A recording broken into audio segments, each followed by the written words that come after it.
Or I could charge my cell phone. I only have about 50%. I wouldn't be able to make it through the night unless I sit in one spot and let it charge as I'm talking. That cell phone is even worse, though. Yeah, I don't think it's. 'Cause can you hear me? Okay. Yeah, you're just breaking a little bit. You were really breaking up before. Yeah, and I was on through Brother Sean's line. I mean, it was tore up.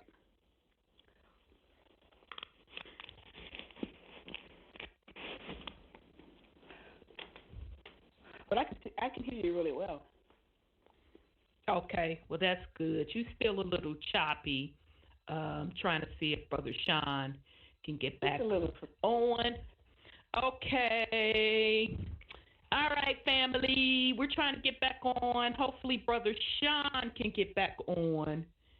All right. All right. Peace, Brother Scotty. Peace, peace, peace. Sis Hope. Peace, peace. Epic Sounds. Peace, peace, Sean, the creator. So let me know if I'm clear. I think I'm jamming and I'm clear, but that don't mean it's clear. So let a sister know if I sound clear or not. It's a little wobbly, but not much. Okay. Peace, TI Productions. TI Production, how is the sound?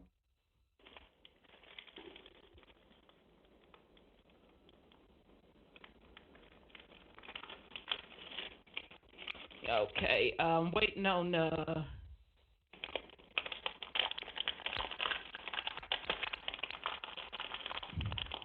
okay, sis, you're gonna have to mute because the choppiness and never mind. I'll stop. I was gonna sneak a piece. I'll put it on mute. Okay. Yeah, mute yourself, sis.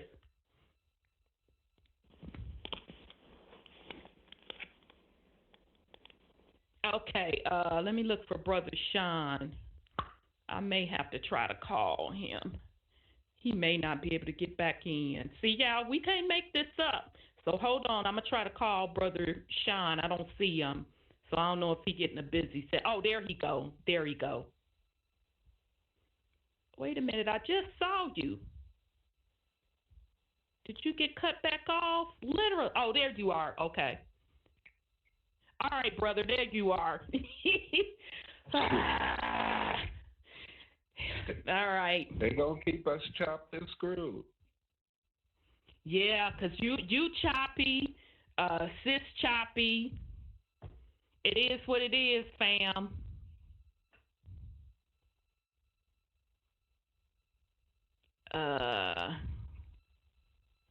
Okay.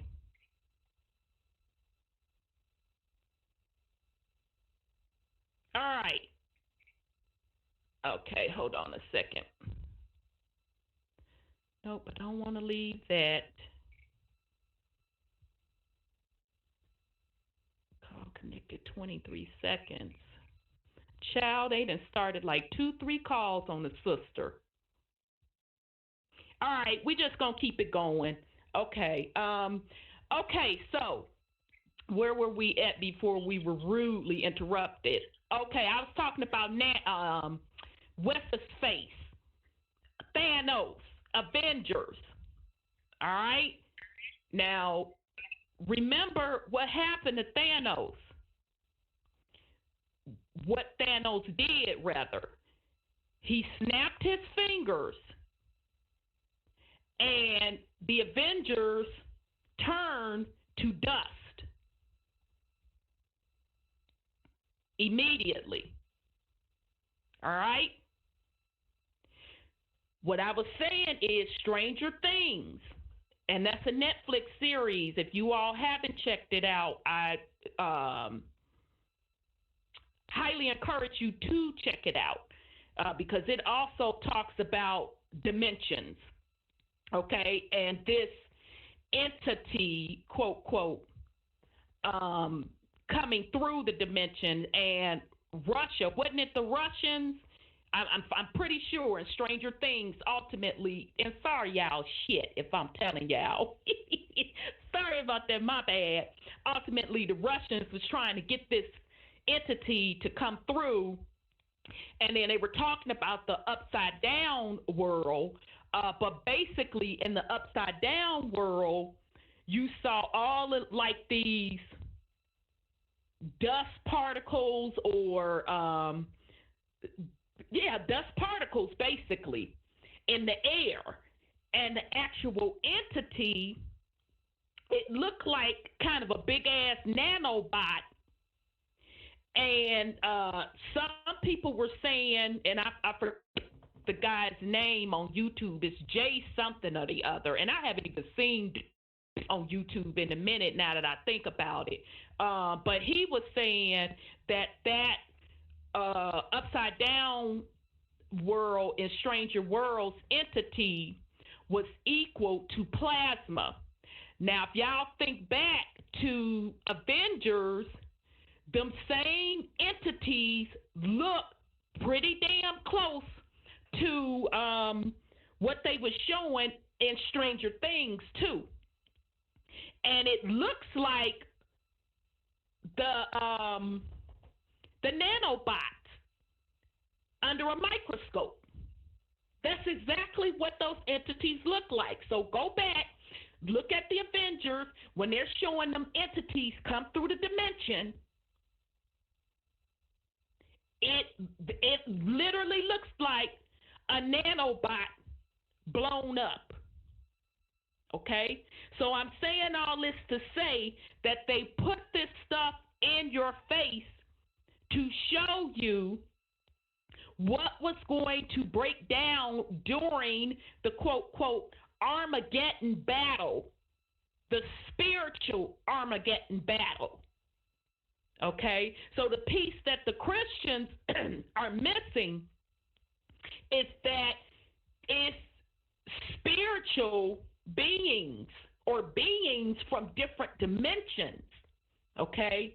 And who they're saying is Lord and God are other entities that have set up their own structure of followers. Okay, but ultimately, you are supposed to be a divine being who does not bow down to these other entities because they don't have your best interest at heart. So I'm going to pause in case Brother Sean, you want to put something on it, or Sis, you want to put something on it. Yeah.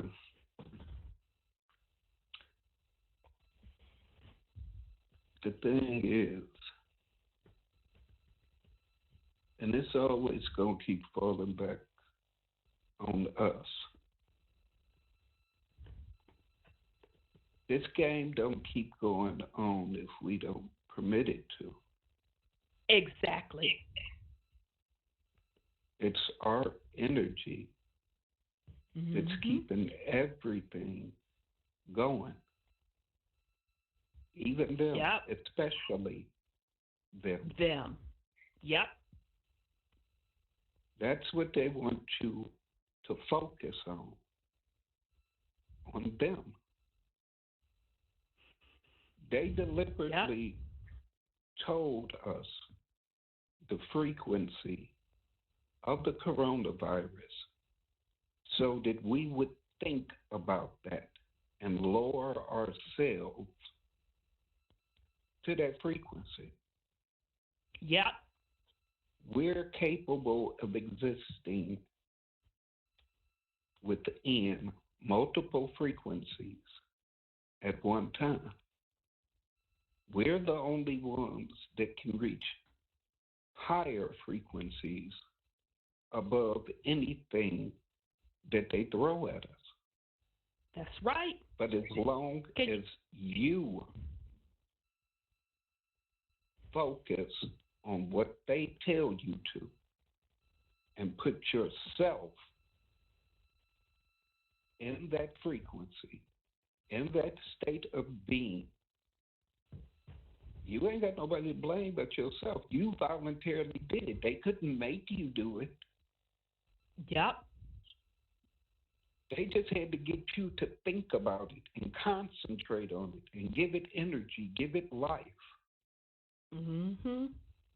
And that's what you do when you get emotional and run around all fearful, worried about this, that. Anything they tell you to worry about, you worry about. Right. But you're told to know and love thyself. That's right. But you won't do that. Mm-mm.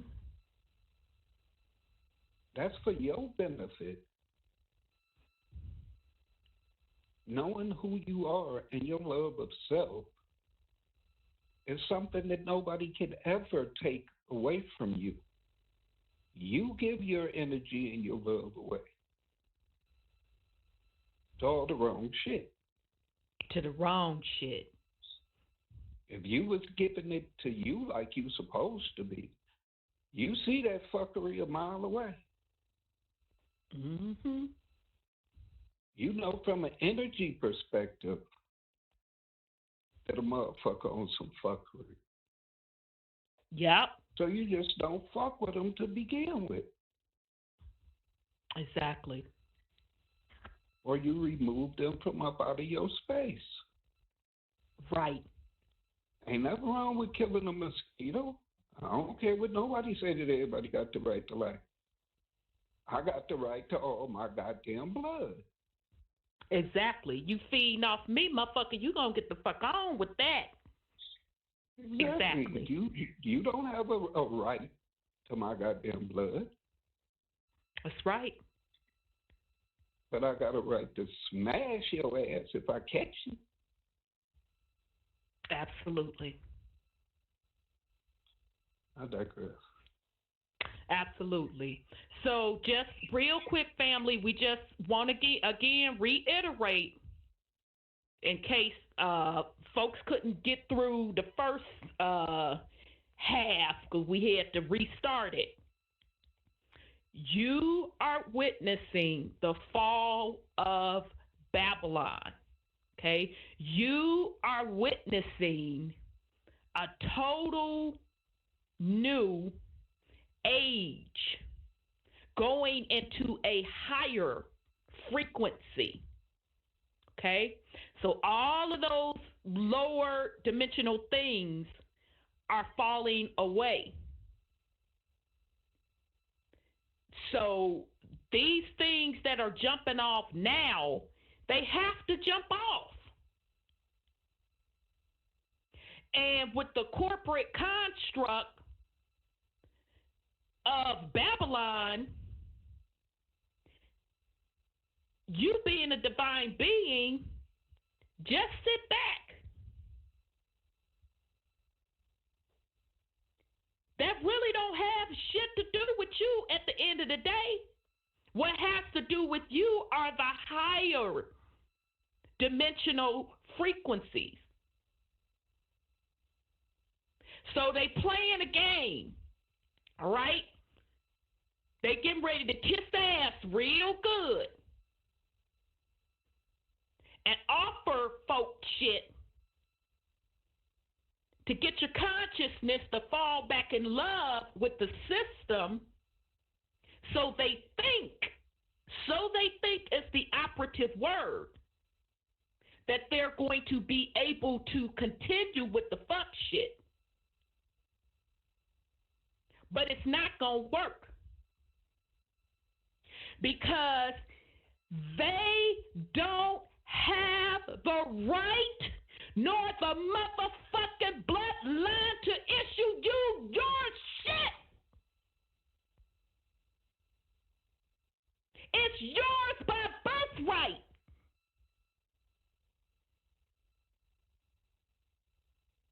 But you have to know that consciously. You have to break the dependency.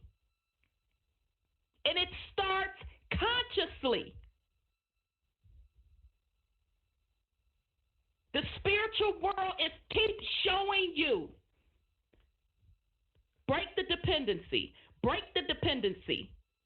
And even in the corporate constructs, even in their motherfucking defense, even in their motherfucking defense, they showed you in Katrina. They recently showed you with the government shutdown. Now here we go again.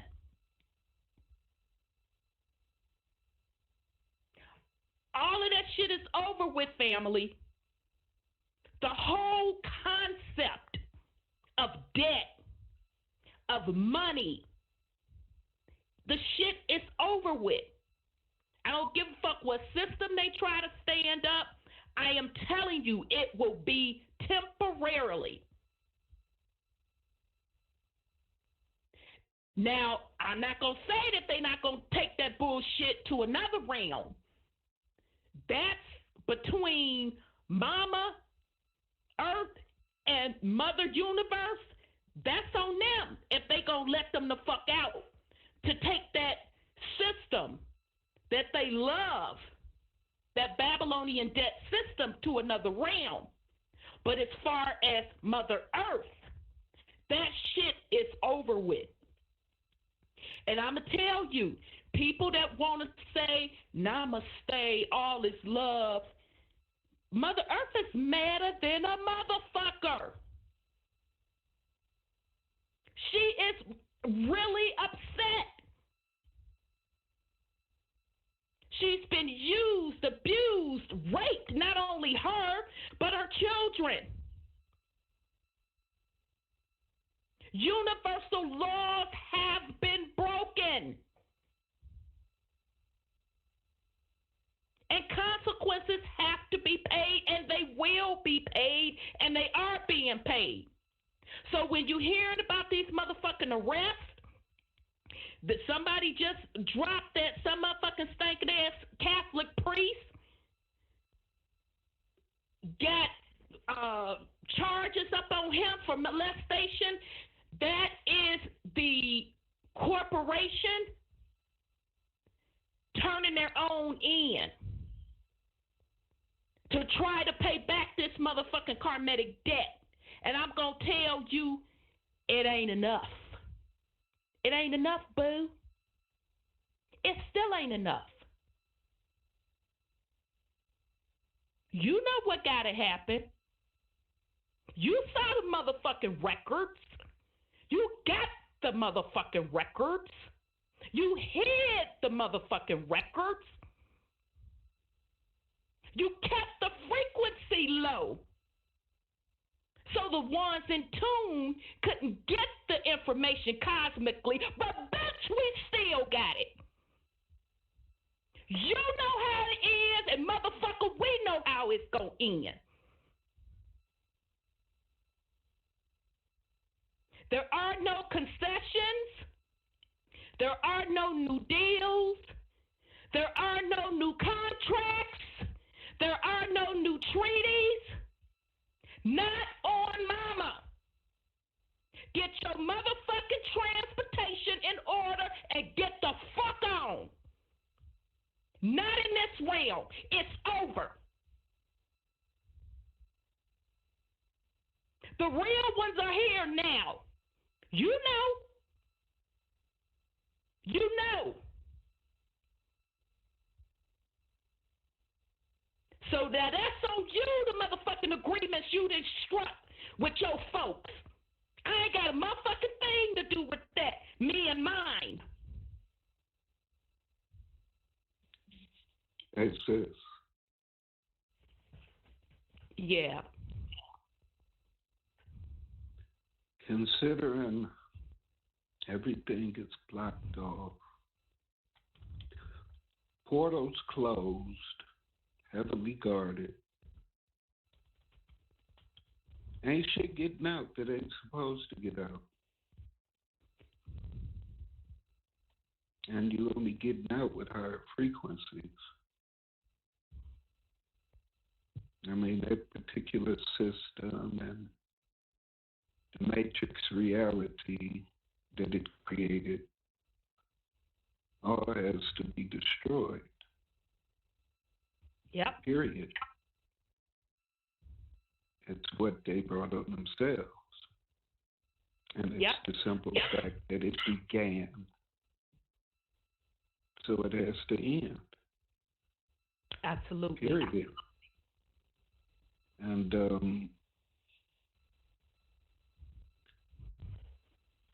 like you say, it's nothing that they can do but perish.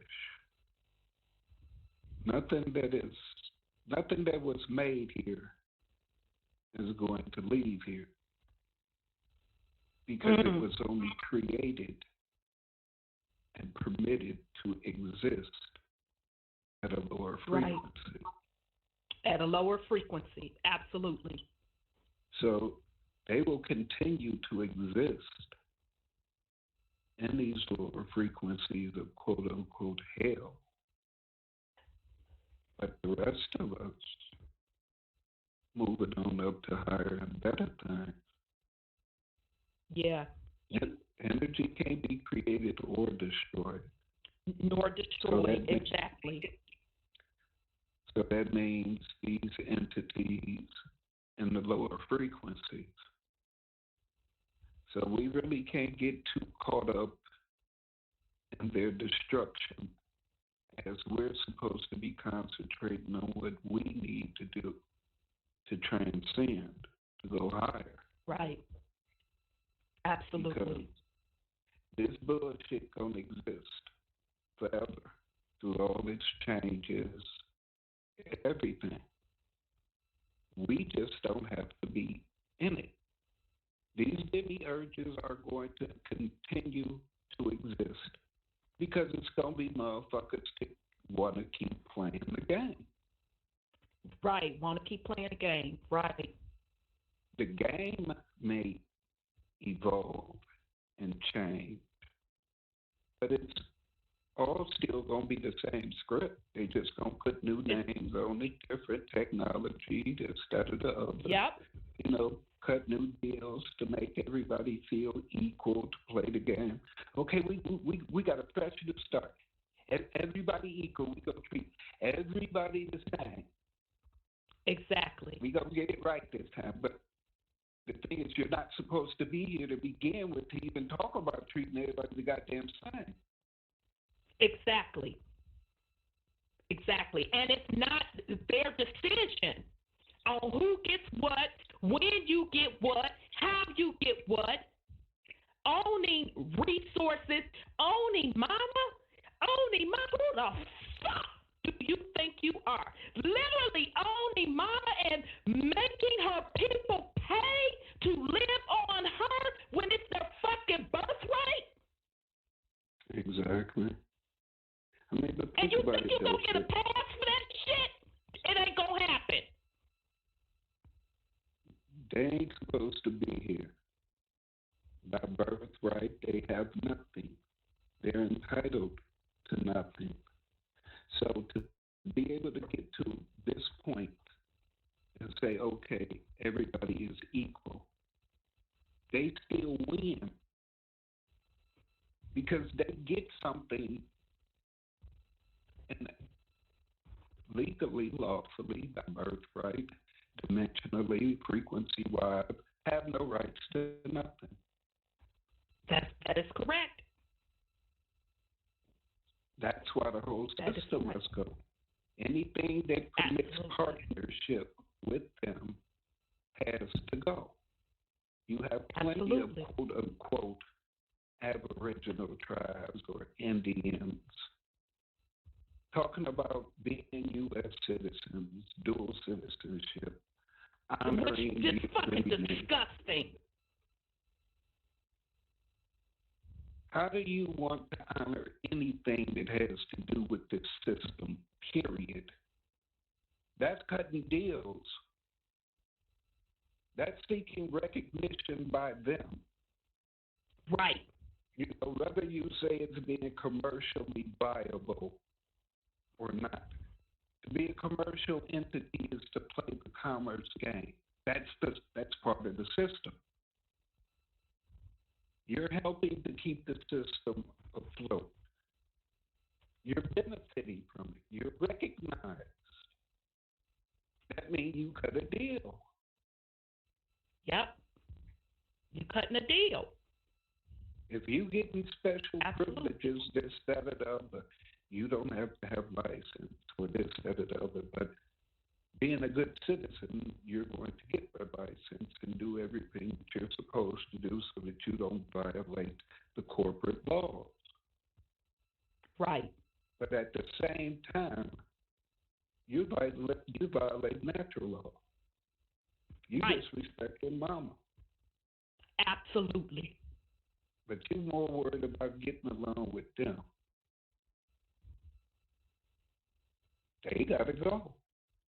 And by virtue of these deals that people are cutting and seeking recognition with them, you on record for being a fucking traitor getting privileges. Yep. You sealed your own fucking fate. I ain't condemning you. You did it. You signed them papers. You cut that deal. You accepted them privileges. You looked at your brothers and sisters cropped up. But because they ain't signed no paperwork with you, you like, fuck you, nigga. You a nigga. You ain't of my tribe, nigga. You don't think you gonna pay for that shit?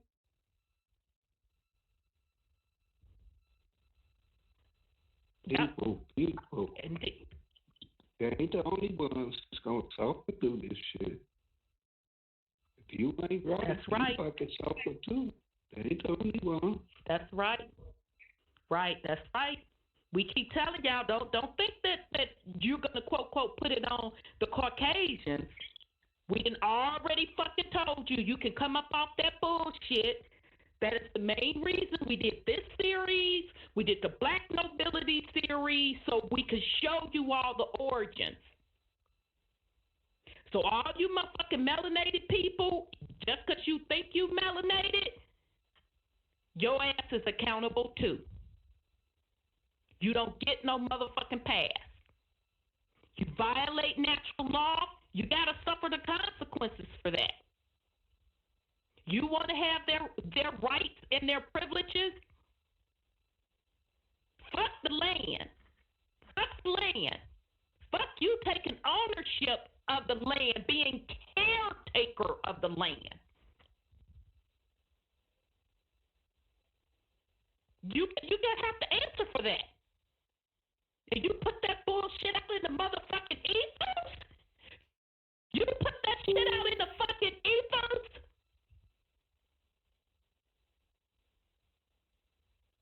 Get ready to suffer the fucking consequences. You're no better than the people you claim that stole your people's shit. You're no better. The shit didn't work the first time. Your folks went into commerce agreements with them.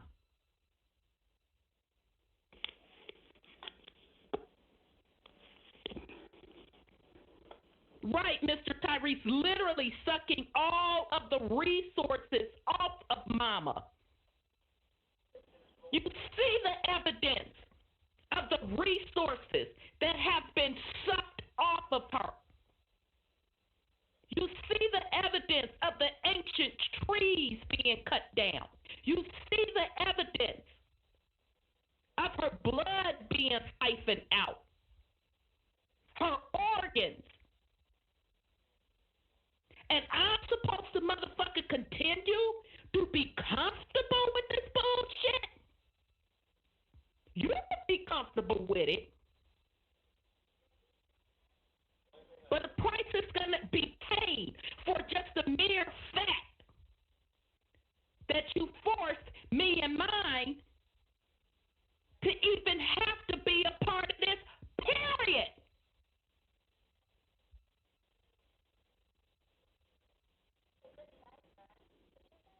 So whoever y'all make some agreements with, you take that shit up with them. I'm telling you, it's not going to be pretty. It's not going to be pretty.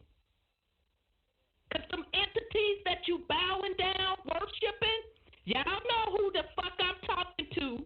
And y'all know the entities that I'm saying you're bowing down to. Their ass ain't gave you the real script. Their ass ain't told you that their asses are going to be handed to them. It is being handed to them.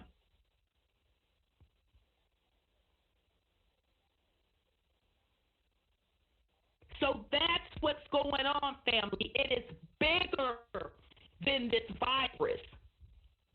I told y'all out the gate that it was bigger than the virus. I told you that the virus was a cover for the collapse. I told the economic collapse. I told you all that it was the biggest cover for the changing of the poles, the changing of the age, the awakening of Mother Earth.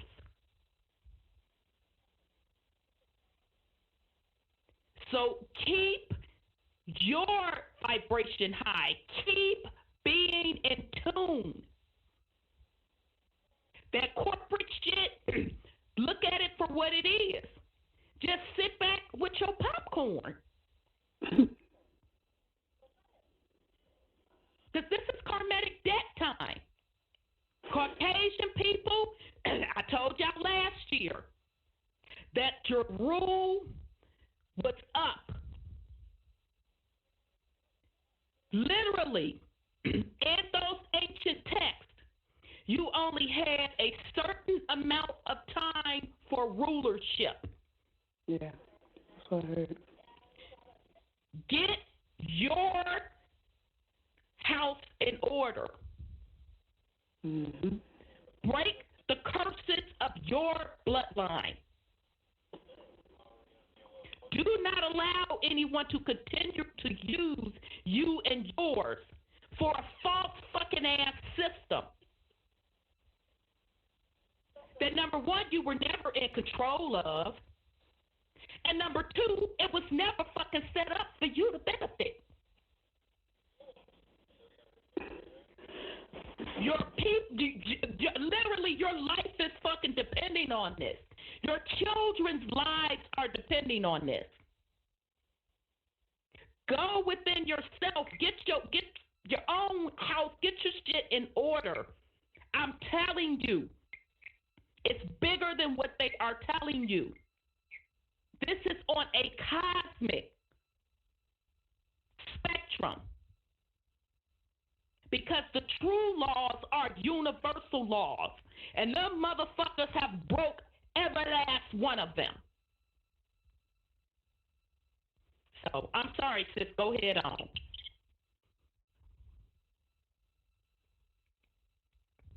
I just hate to say it, but you guys would break it up. But yeah, I know. John was breaking up. I figured I was breaking up. You breaking up. It ain't nothing we can do. Nothing you can do about it. I mean, I hope that most of us are getting it and understanding what's happening, and just gonna sit back and take a seat and just do your thing to make yourself right and your ancestors, because you just don't know what your ancestors are doing because they didn't tell you about it because they told kids they should be seen and not heard. So that's my generation. So we could ask questions, and they didn't want us in the room when they were talking, so you don't even know what they were about. But right. Whatever it is, we all have to get ourselves ready for what is coming. Because I have to admit it, we can see A, and we can see D, but we can't see what's going to happen in between to make it happen. So it's to me, it's kind of scary, but yet it's rewarding at the same time to see the prophecies or the words that has been put out in the universe coming to pass, and right. And it's coming to pass in our time. It's not like we got to wait another 2,000 years to see it happen. Nope. For this, for all of this to come to an end. They said that we've been slaves for 400 years, and that's not true. But then again, with your message for Andrew Jackson, when we get there, is that he had an Indian Removal Act to get us off the land. And they rounded up 10,000 of us every year to ship us to Africa and Europe. And then when you get your DNA back, then that's what it says that you came from. But the DNA samples that they have put out have mislabeled us and misidentified us deliberately. And a lot of us, I see a lot of young people, oh, I'm from Botswana. Oh, speaking of Botswana, and Botswana is where they came from, in some kind of lake up there. And I'm like, it was an article on AT to the Neanderthal, and then in the article they said they're not. And then they say they're not made from monkeys, they're not this and they're not that. But I'm like, okay, whatever. They keep contradicting themselves in the thing. So they're trying to say they came from this planet 50 or 80,000 years ago. They said this is their home. So, and I was reading that, and I said, So they contradict Darwinism as far as developing from monkeys. They said their one mother for all of them, her name was Eve, but Eve is not the biblical Eve, another Eve. And I said, I just kept reading it, and I said, well, you guys gonna keep turning that story around as you keep talking, So they say they have a right to be here as well. But the truth of the pudding is in the making and the tasting. So we're going to find out who has that right with this equalizer that's on this planet right now. Because this is an equalizer or eliminator, whatever you want to look at it, but it's not going to leave things the way it was. It's going to change everything. And so that's all I was going to say. Because it was some lake in Botswana. I hadn't written it down on a piece of paper. I got papers everywhere where I write stuff. And that's where they said their ancestry, the Europeans out of Africa stuff. That one thing you were saying, that they came out of Africa with the R1N1, the R1B1 DNA. Yeah, they're agreeing to that now. But not the species mixing of different animals or nothing like that. Not experimental. They just had one same mother. But they have a different concept of what's right.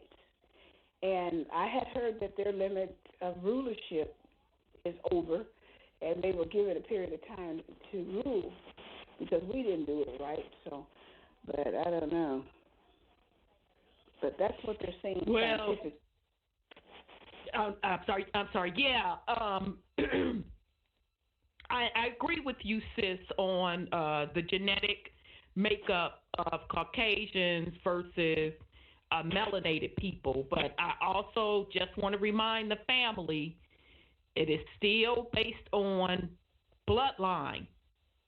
So don't think that all melanated people come from the same bloodline.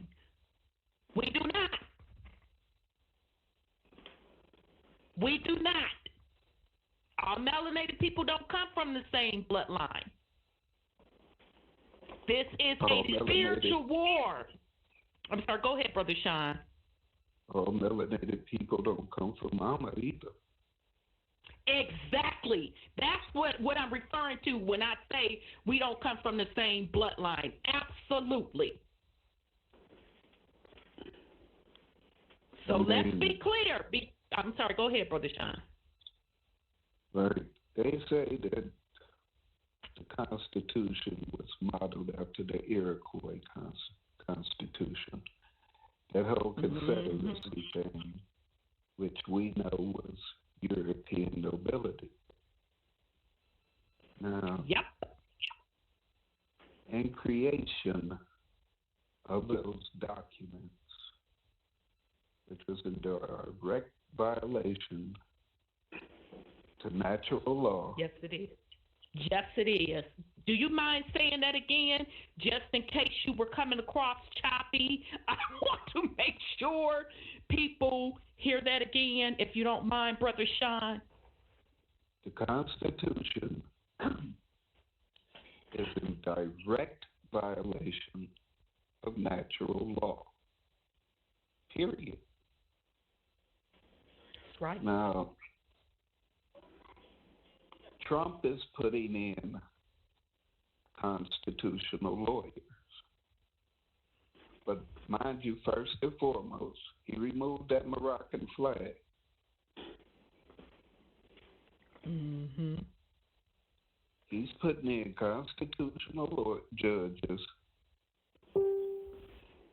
and they're quote unquote going to go back to the Constitution. And everything that the Moors talk about is their rights within the Constitution. The common law. Fact that Yeah, common law. Bring that shit up too, sis. Yeah. The fact that they taught them, the fact that they were only ruling until they woke back up. Mm-hmm. So, I mean, if you really think about it while you're focusing on the white people, everything is being set up to be given back to the black nobility. Yep. It really is.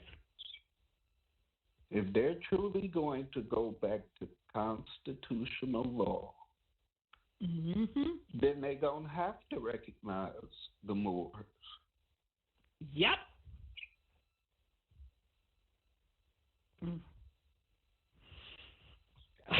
Purple Pea. Oh, I'm sorry. Go ahead. They had a perfect plan put in place. And y'all blaming the white man. And the white man, yep. And power. It ain't enough for them now. It wasn't enough for them then to kill off the amount of people that they said they did, not by their damn selves. And how did these illiterate fucks keep a record of that? They ain't the record keepers. Right. The record keepers is usually,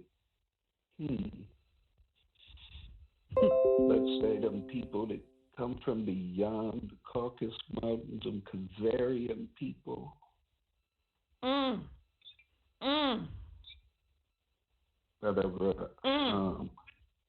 We know they was originally melanated too. Right. Can you say that? Who again? Just in case you got choppy. I ain't really trying to start nothing. The Khazar people, the Khazarian people from beyond the Caucasus Mountains.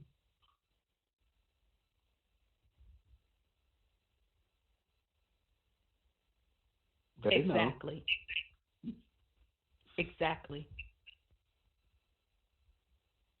Exactly.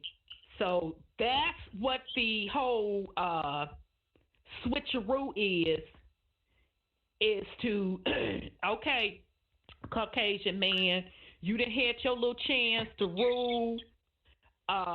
We have essentially paid you and your people back for our original enslavement of you.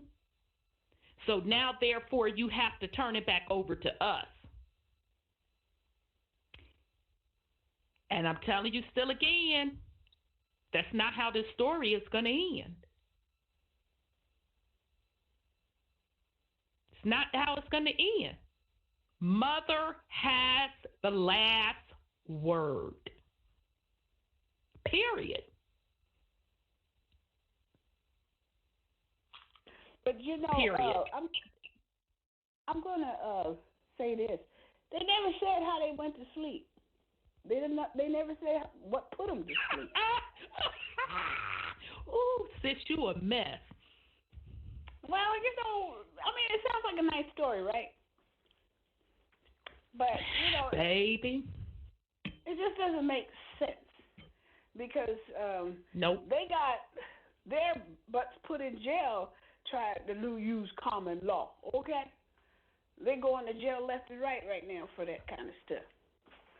And shout out to Purple Pill says common law is for commoner. Are you a commoner? Well, they talk about the natural man instead of the corporate man. I know what they talking about. I know what they talking about, but I'm gonna say again. Shout out to Purple Pill. Common law is for the commoner. Are you a commoner? No. So like I said, they never explain how they manipulated all this stuff to be put to sleep, and they don't tell you who put them to sleep. And it's just like, but they tell who they say they're the Moabite, and all this kind of stuff. And the Moabites, they never was friends to Caramel. Check out his YouTube video. He put out a badass video tracing the bloodline. And he pretty much traced it starting with melanated folk, which we done took and told y'all. And he even tells you titles. That's why I keep harping on family. It is very important. It is extremely important. The titles that you take on. Because those titles that you take on, you are putting the karmatic debt associated with those titles. But check out the brother. I don't remember the video, but you can just, I don't remember the name of the video is what I'm trying to say. But you'll be able to pretty much go to his site and pick out what video I'm referring to. And he literally brought the receipts on whom is whom. And he go back, and brother, that video is so motherfucking bad because you prove my point of the bloodlines of the folks in the motherfucking Bible, Noah and them. Because if you know the other flip side of Noah's and them bloodline and how that tie back, you're going to be like, oh my goodness. So absolutely go check him out. Kurimeo, Caramel Ahu. He laid that mofo out. All right? That's why I keep saying it's bloodline. It's bloodline. It's bloodline. It's not skin color. It's bloodline. It's bloodline. Now, the Caucasians have a disadvantage because they are a younger species. They was caught up in the fuckery with the invaders and their DNA genetic makeup. They're at a disadvantage. But that does not make them the motherfucking boogeyman. It makes them a front for the fucking boogeyman. Because when we were finally defeated,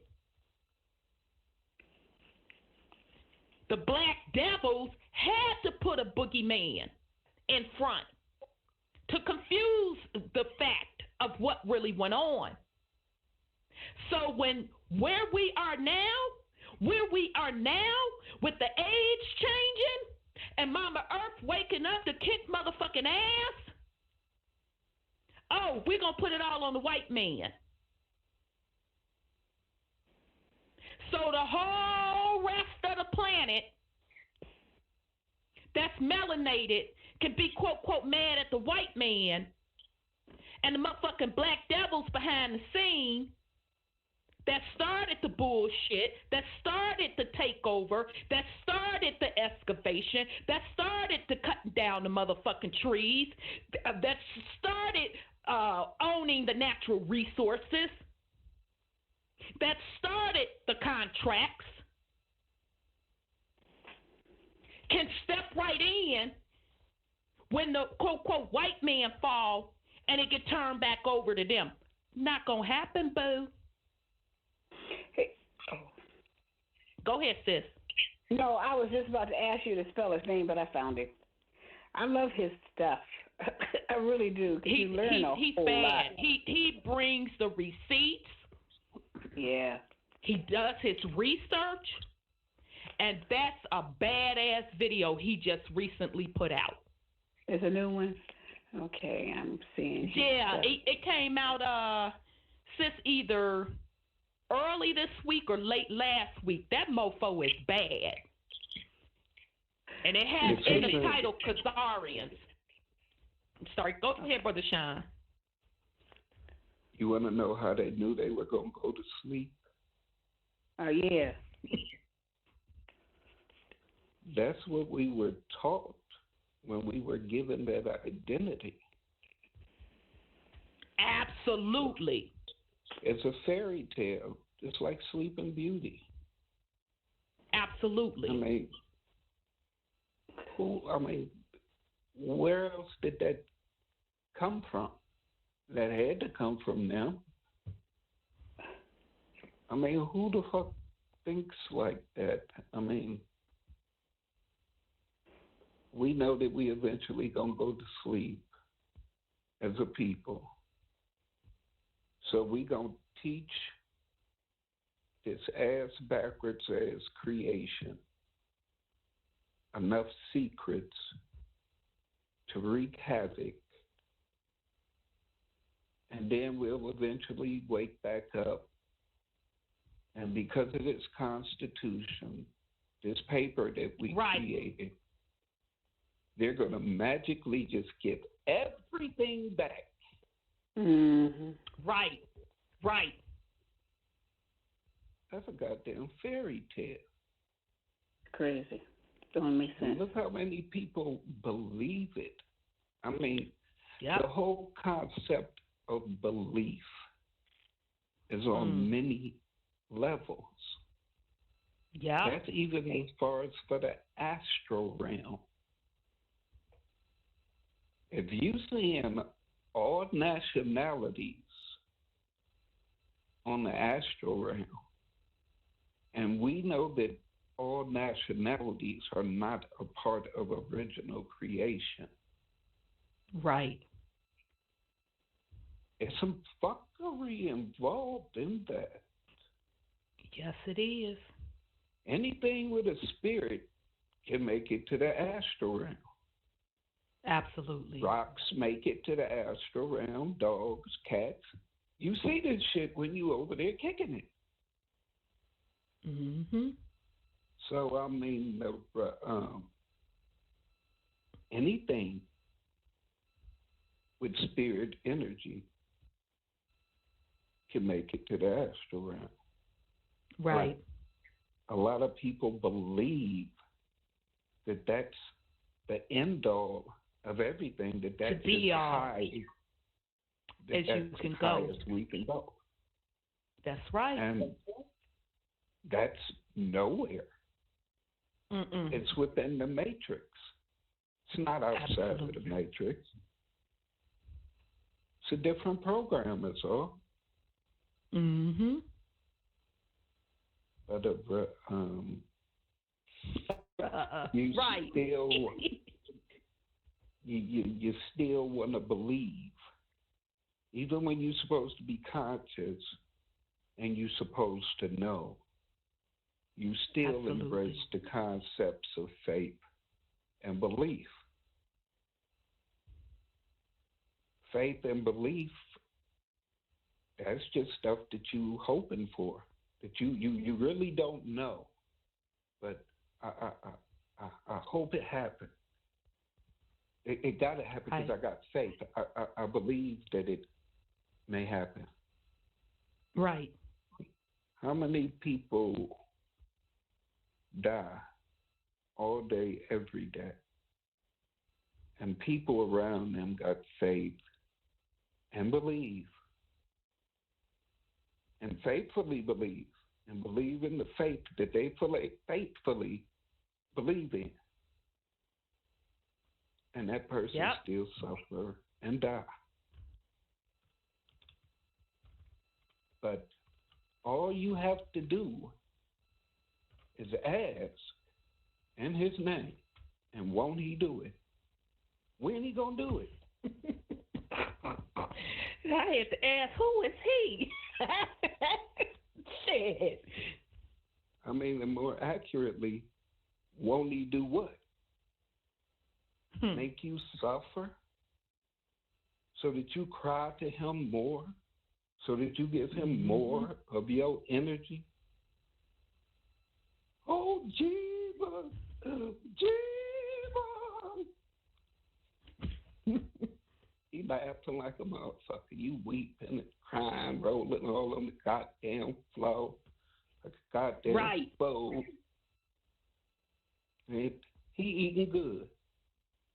Eating real good. Right.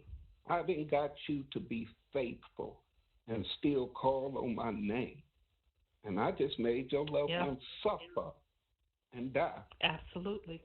And you still love me. Yep. And took your shit in the process. Let's not forget that.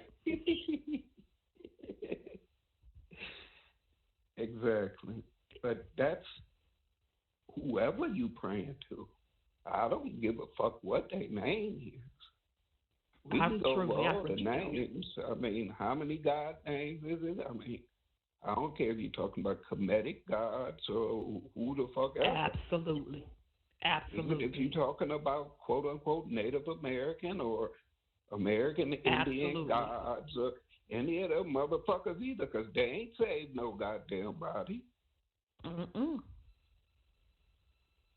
That was part of the problem. People forgot who the fuck they was. Oh, that was during the fall when motherfuckers was worshiping shit outside of themselves.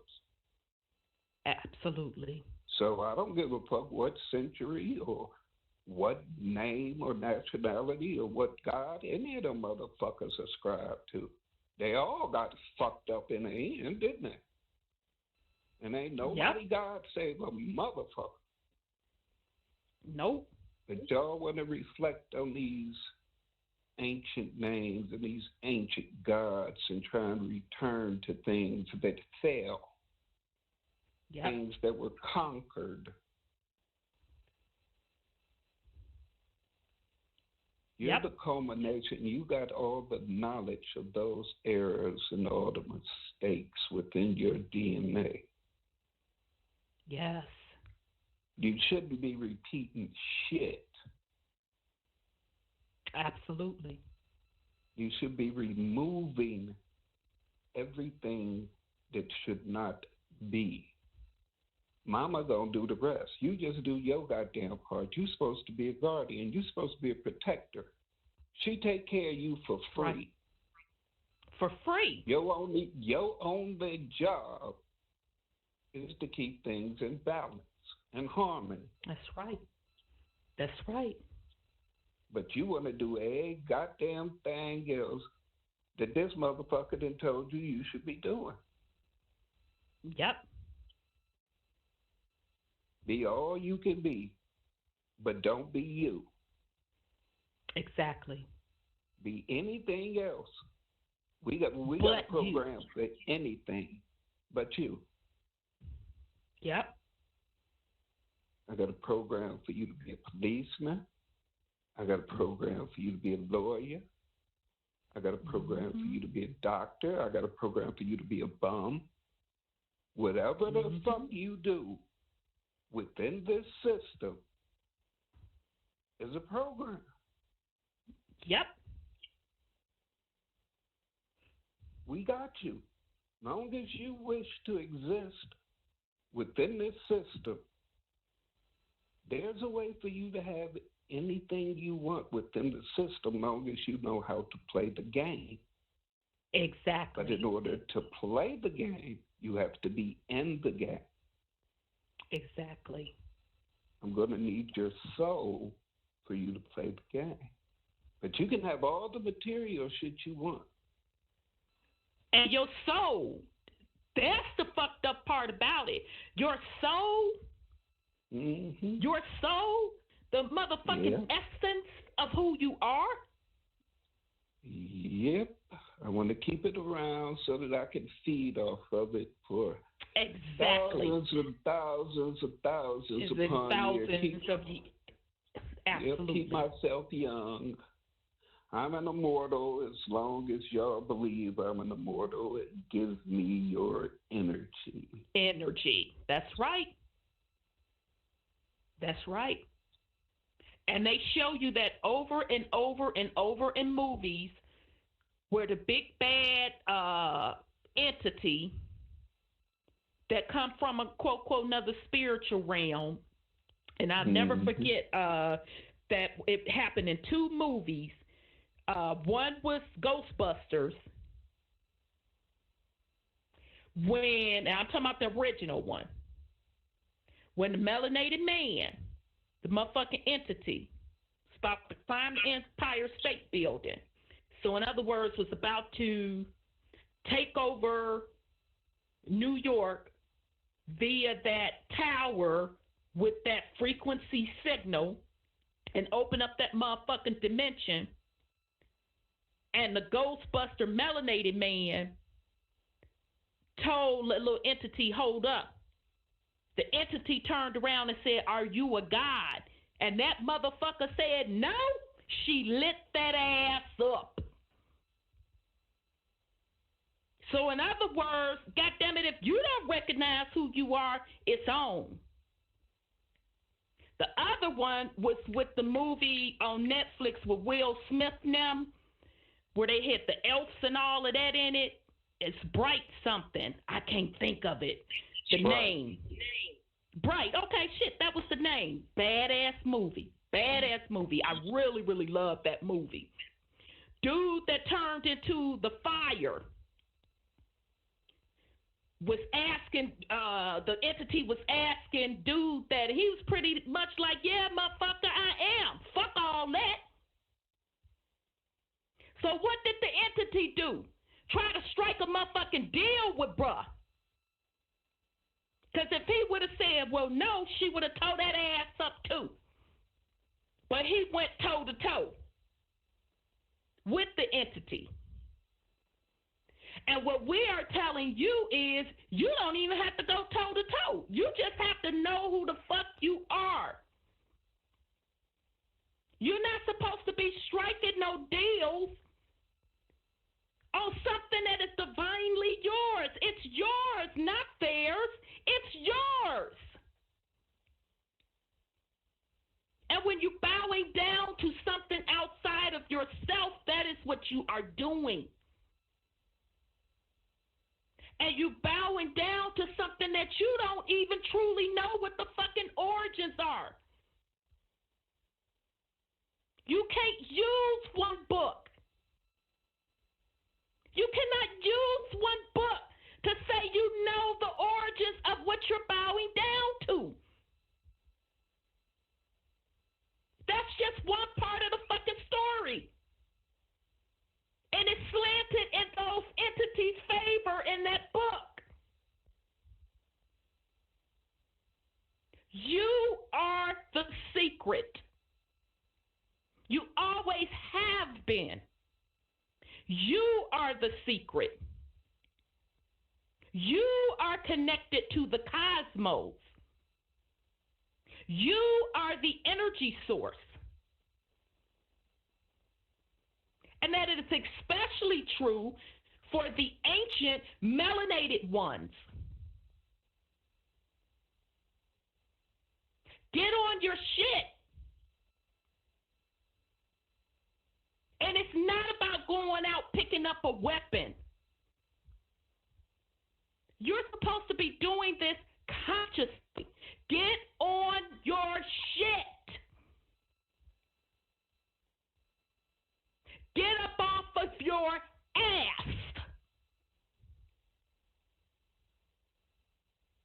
No one should have to come from no motherfucking dimension, leave they motherfucking family members and shit to clean up your shit. It's your responsibility. Get on your shit. Wake up from the stupor. Stop focusing on the fucking 400 years that they're telling you about some white folk who that's not even the fucking issue. Get on your shit.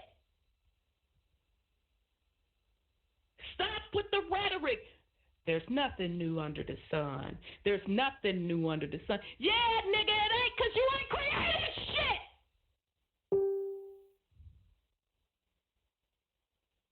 If you want something new on the sun, under the sun, get up off your ass and create it.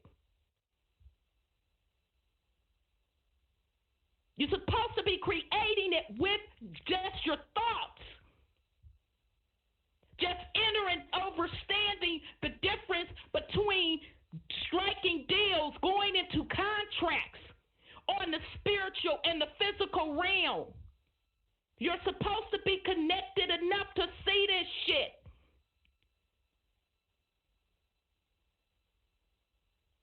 You're supposed to know what the fuck is going on now. You're supposed to know what the fuck is going on in the future. You're supposed to know these things. Get on your shit. It's a motherfucking shame that folk had to come from another dimension to untrap mama. It's a motherfucking shame. Get on your shit. Because if you strike deals, if you think that you can cut deals, you're going to be cut out. You'll be cut out of the life force. You'll reign in those lower dimensions. And if that's what you want to do, boo-boo, hey, cool. Just realize that is what you're doing.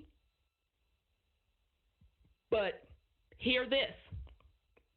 The ancient ones, we're done. I told you, we're done with this shit. It's old. Quite frankly, it's fucking boring. We're done with it. So, all right, y'all.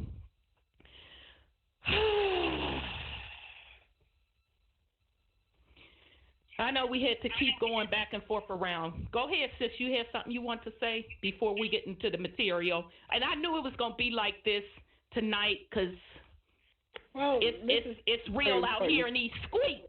It's real in these squeaks, physically and spiritually. It's my fucking real. Go ahead, sis. Yeah, it's very real. I just didn't find the Khazars on anything he wrote. He talked about. I was looking at. Okay, I'm gonna try to go find it, but go ahead, sis. And I'll look for that and give it to y'all.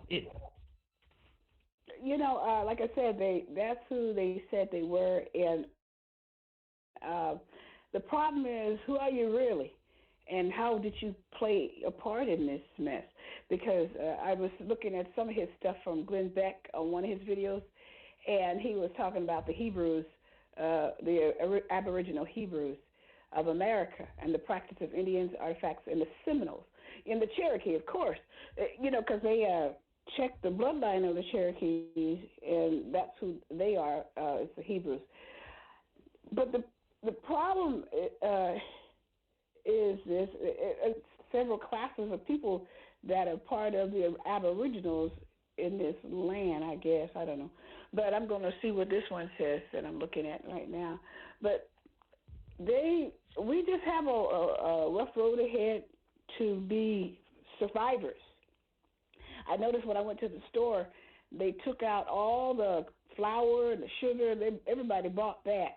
So, but I really worry about, I'm thinking about what they tell their own young people. First of all, they said they're not susceptible to this stuff, which they're finding out that's not true.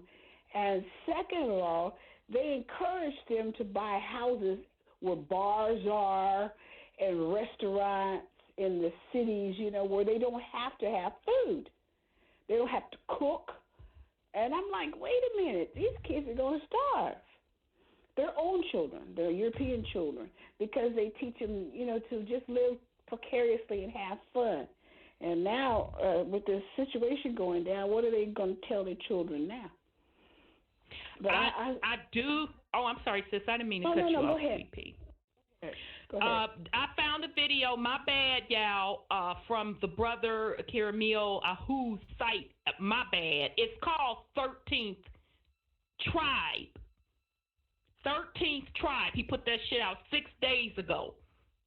That's the video where he breaks it down precisely. Who is whom. The 13th Tribe. Yeah, 13th Tribe. Yeah, he breaks it down. The shit can't get no clearer. It tied it all in for me. Now back to your point, sis. I'm gonna have to give it to the Caucasians. Don't think that all of them are buying into the hype, because that's not the case. So the Caucasians were the first, when you're referring to the survival, the Caucasians were the first ones that I heard about with the motherfucking preppers. They calling them preppers. Yeah, that's true. That's true. They don't bullshit, baby.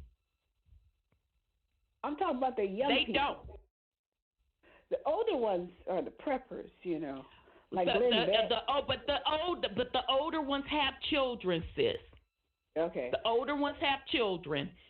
And what I am saying, it is a much bigger prepper community amongst the Caucasians than it is melanated folk. Yeah. I had folks wanting to look at me, literally. They were fucking looking down on me. They laughed at us, didn't they? Yeah. As recently as motherfucking last week. Yeah, they did that. Literally, I'm not making the bullshit up. I'm not making it up. My relatives didn't want to listen to me no more. It wasn't white folks fucking laughing at me. That's right. It was melanated people. That's true. They did. They thought we were, oh yeah, oh yeah, okay. Well, and then they said, well, she talks too much. Well, I'm trying to tell you everything you need to get to survive this stuff. But, you know, now they understand what I was trying to tell them. It may not have happened the next day. For my people, it didn't. None of this happened the next day. But, you know, you can't go to the store and buy propane and cooking stoves and tents and blankets and you may not be able to buy that all at once, and lots of water and all this kind of stuff. But at least you can, you know, if you know in advance, you can prepare in advance, and you don't go and clean out the supermarket so nobody else can get a glass of water off that thing. But you know, but they didn't want to hear it. They didn't want to hear it, and I encourage a lot of people to listen to Blog Talk so they can get an understanding of where we are and how we got it. They don't want to hear it, sis, like you said, because we going in on all of this stuff, and specifically when you get down to people's core motherfucking beliefs. Yeah, they ain't trying to hear that. They ain't trying to hear that. They about cuss you out on that one. So I learned when we quote say when we first started waking up, or you first started really to come online, you know, and when you all excited and you trying to share with people the little things that you learn and get your motherfucking feelings hurt, then you get angry and all this, that, and the third. And then it hit me. Who am I to joke people out of their comfort zone? They have to get to that point. And again, the universe, mama and them, they gonna joke motherfuckers out their comfort zone. And that is exactly what's happening now. Now, the people that I could share this information with, they didn't necessarily believe what the fuck I was saying, but at least they listened enough. At least they listened enough to say, okay, well, you know, I'm going to keep it in the back of my mind. I tell you what, they have come back and said, don't you remember you told me that 7 years ago, and half the shit I don't even be remembering. So it is what it is. And to those people, I literally just had that conversation this week. I said, get your mind prepared, because this virus shit ain't nothing. When that motherfucking sky open, that's what you got to get your mind prepared for. That's what you have to be prepared for, because you ain't seen nothing yet. Right. But very good point. Very good point. All right, brother Sean. Purple wanted to make sure you were still on. Okay, go ahead. I'm like, yeah, he's still there. Go ahead, brother Sean. Okay, remember the story about all the mamas, brothers, and sisters being jealous of her, that they knocked her into her lower orbit? Right. So I wonder if our quote-unquote sky brothers and sisters are here helping out of guilt, because that's part of the fall. That's her being knocked from her orbit in order for these parasites to even infest her. Right. You know, if they've come to help out of guilt or out of love, that's cool.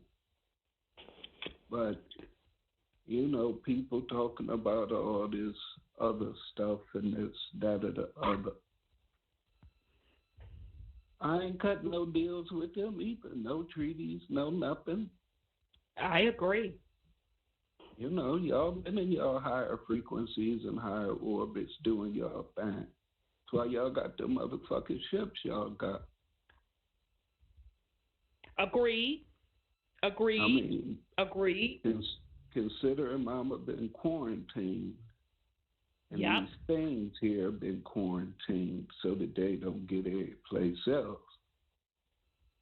You know, they got to take part of this karmatic debt too. That's why they here doing their part. Doing their part. True that. But they can't do anything for us. No, nor should they. Should they. Because if you don't want to get up off your ass, you don't deserve to be here. I'm just be real. I'm just going to keep it all the way real, motherfucking 1,000. I don't give a fuck who you are. You don't deserve to be here. You don't want to do your part. And folks want to sit up and slam the motherfucking Caucasian people. I go back to Avatar. Shit, that Avatar man, Caucasian man, he fucking deserved to get a new avatar. He fucking deserved to get an upgrade of a body. Because he was willing to risk his life. So if you don't want to do the work, especially when you know, especially for you motherfuckers that know, you want to be lazy than a motherfucker or want to kiss ass to the right person that's in power to cut deals, you don't deserve to be here.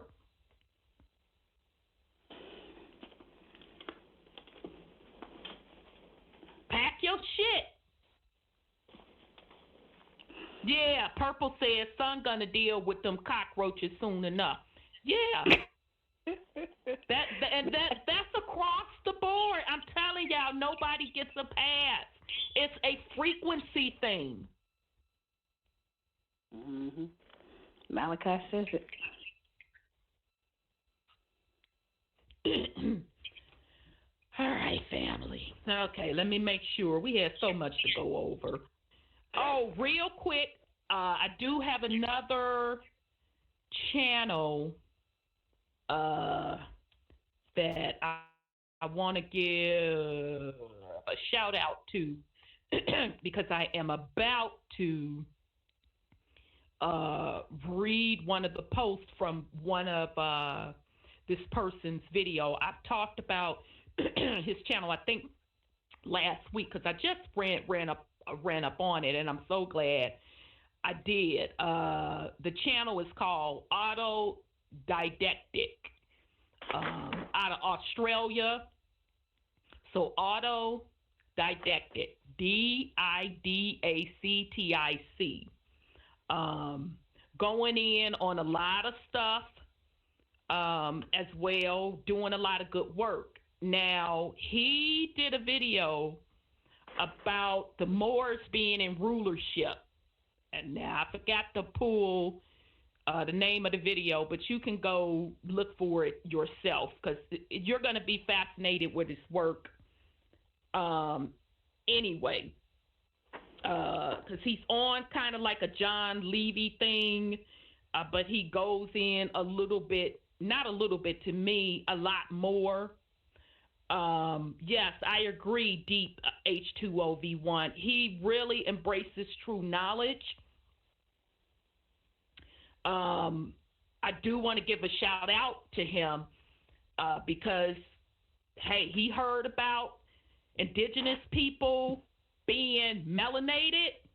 He put a video out about it. He put the receipts out about it. He heard about the original Europeans being melanated. He put out a video about it. He attached the applicable receipts in the video. So shout out to him.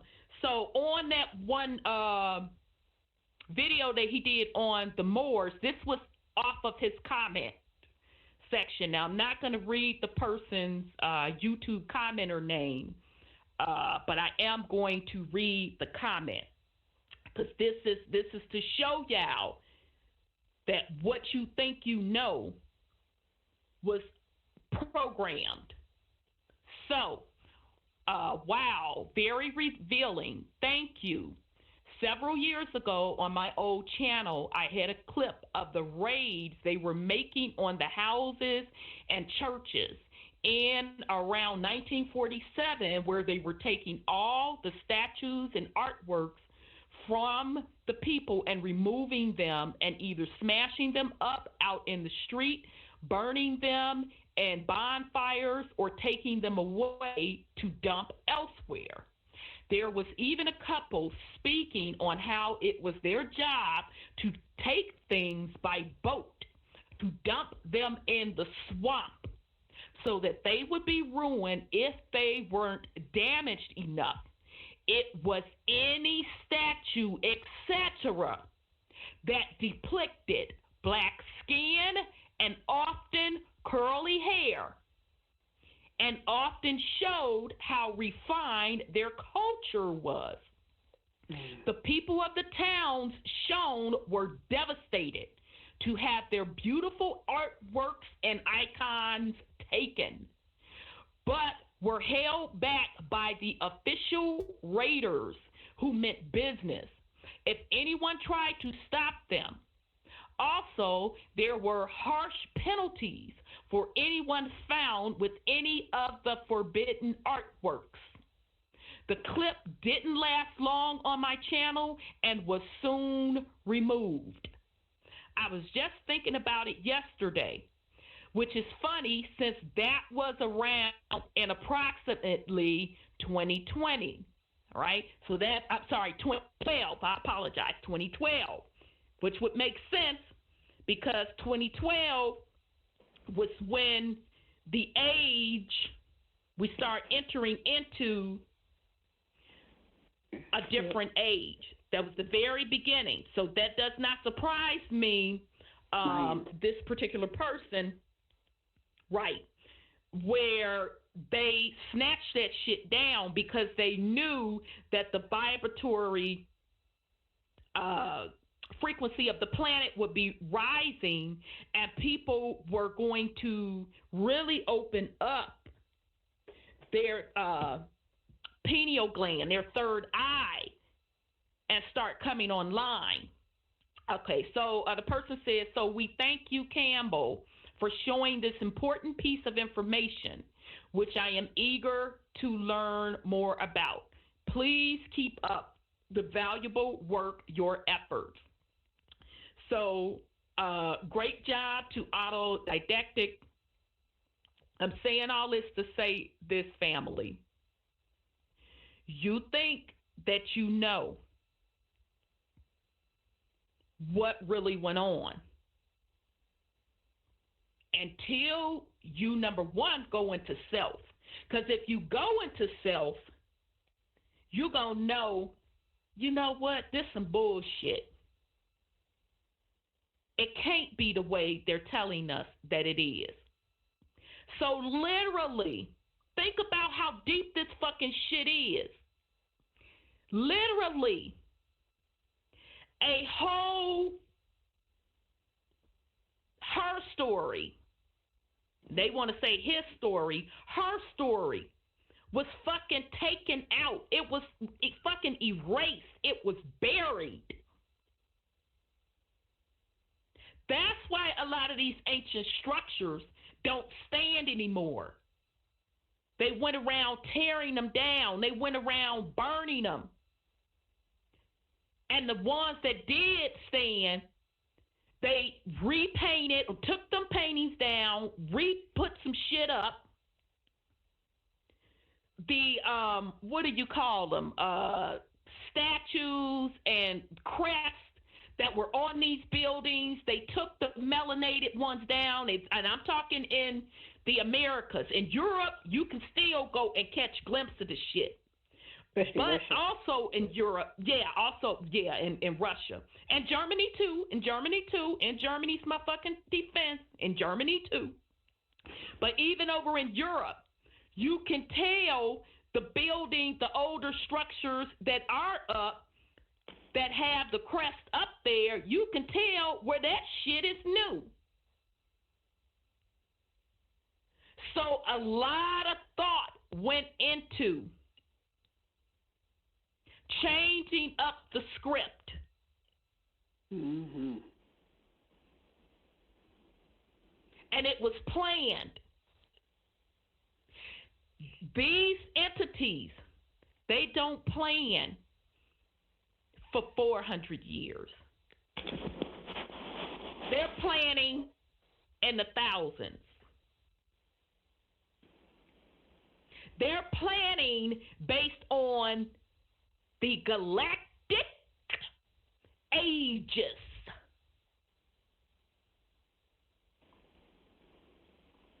I'm going to say that again. These entities, they don't even plan in the hundreds. Mm. You have folks stuck in hundreds worth of years of history, which has been rewritten.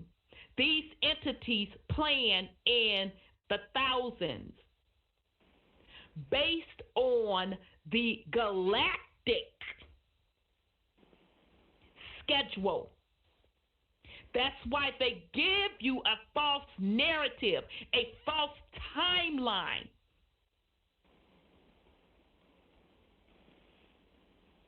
For that purpose. So you, as a divine being, are supposed to be ahead of them. Because you, as a divine being, were supposed to jump the timeline. Mm. Wow.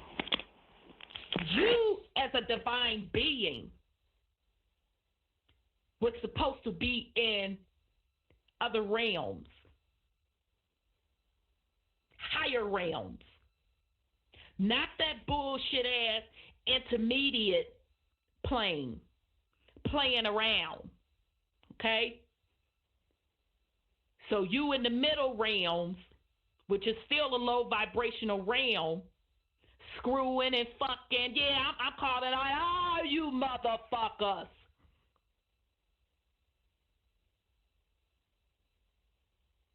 Screwing and fucking and getting your little titles on, thinking you the shit, and you ain't doing shit. You're supposed to be in much higher frequencies, creating, making it happen, jumping timelines.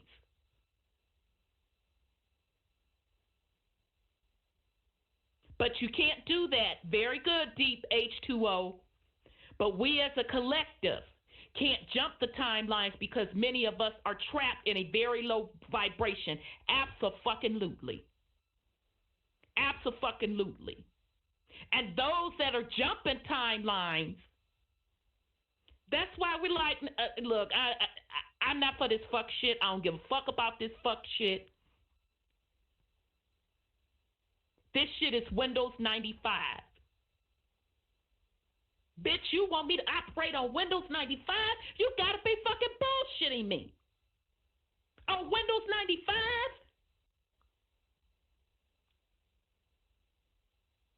You supposed to be beyond AR, VR, all of that bullshit.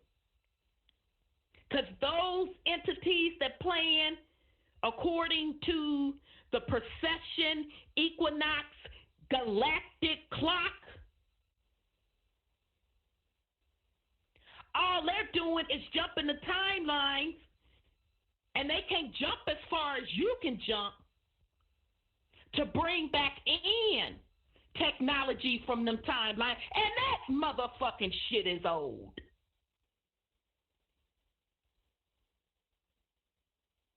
This AR, VR, all this bullshit is old.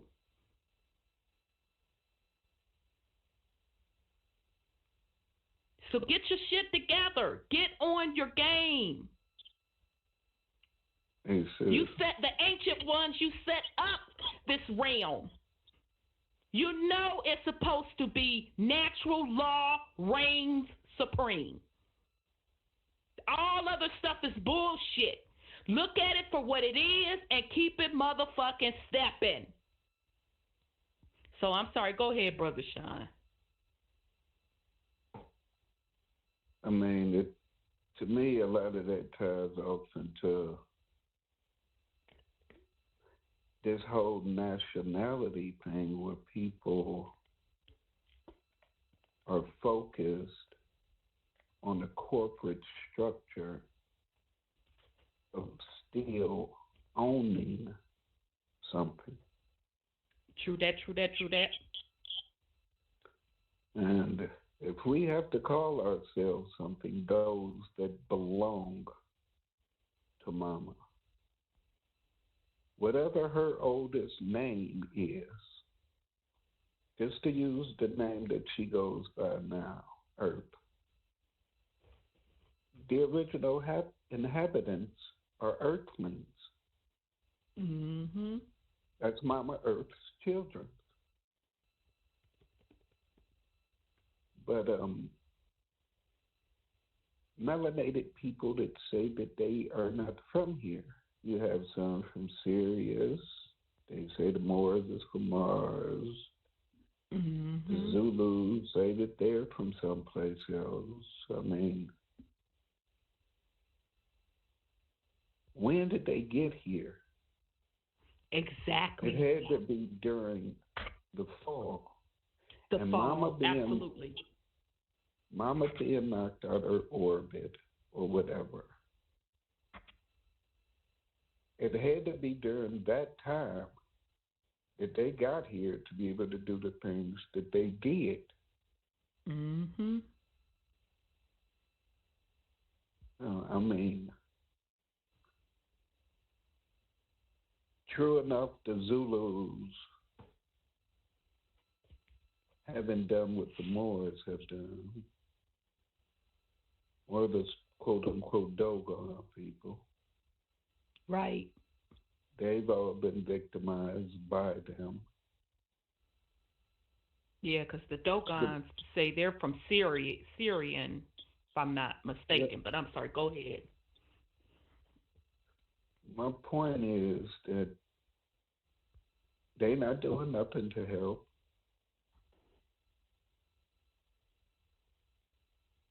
Why are they here? You came here when my mama was sick. That's right. Would you have been here if my mama wasn't sick? Mm. I mean, just because they're quote unquote not conquering or doing anything, what organisms did you bring with you here? Mm-hmm. You're not natural to here. What unnatural things have you brought with you frequency-wise? Mm. What has your presence here caused? Mm-hmm. Who else or what else followed you? And they all set up camp in what we call Africa. So, I mean, considering they say that the quote-unquote Americas is the first piece of land to rise up out of the waters, Mm-hmm. we are the originators and the elders on this quote-unquote planet. And they came down and set up shop as far the fuck away from us as they possibly could. Right. Until the conquest began, the conquest of the Moors, Exactly. who, by some of their own admission, is from Mars. So, you have what divine birthrights again? Mm. I mean, I'm just wondering. You know, I'm just going by what has been written. Right. So, I mean, if you're from Mars, what divine birthrights do you have on Earth? None. That's what I thought, but I'm not really here, so it don't matter what I think. And that's why Musk trying to tell them, I'm getting it together so we can go there. Yeah, go back. And I said, and I say again, get the fuck on. Because either you going to abide by my mama's rules, be destroyed, or get the fuck on. But real quick, deep H2OV1, really, really dropping some serious knowledge. Want to take the time. We talked about the time 9. Now the frequency vibration has been turned up. So now we can all access the timelines. Absolutely. I'm doing my work, and it's not easy, but I'm working on it like it's my job, my passion. I got to get out this time loop. Time is a loop. Time is a boundary. When you can break that, now you are infinite. You are the essence of life. Everyone on this show, you are the essence of life. Break free. Because this is your time. No pun intended. And this brother said years ago, I never forget this. Time is emit, spelled backwards. Time is the emission or emittance of a frequency.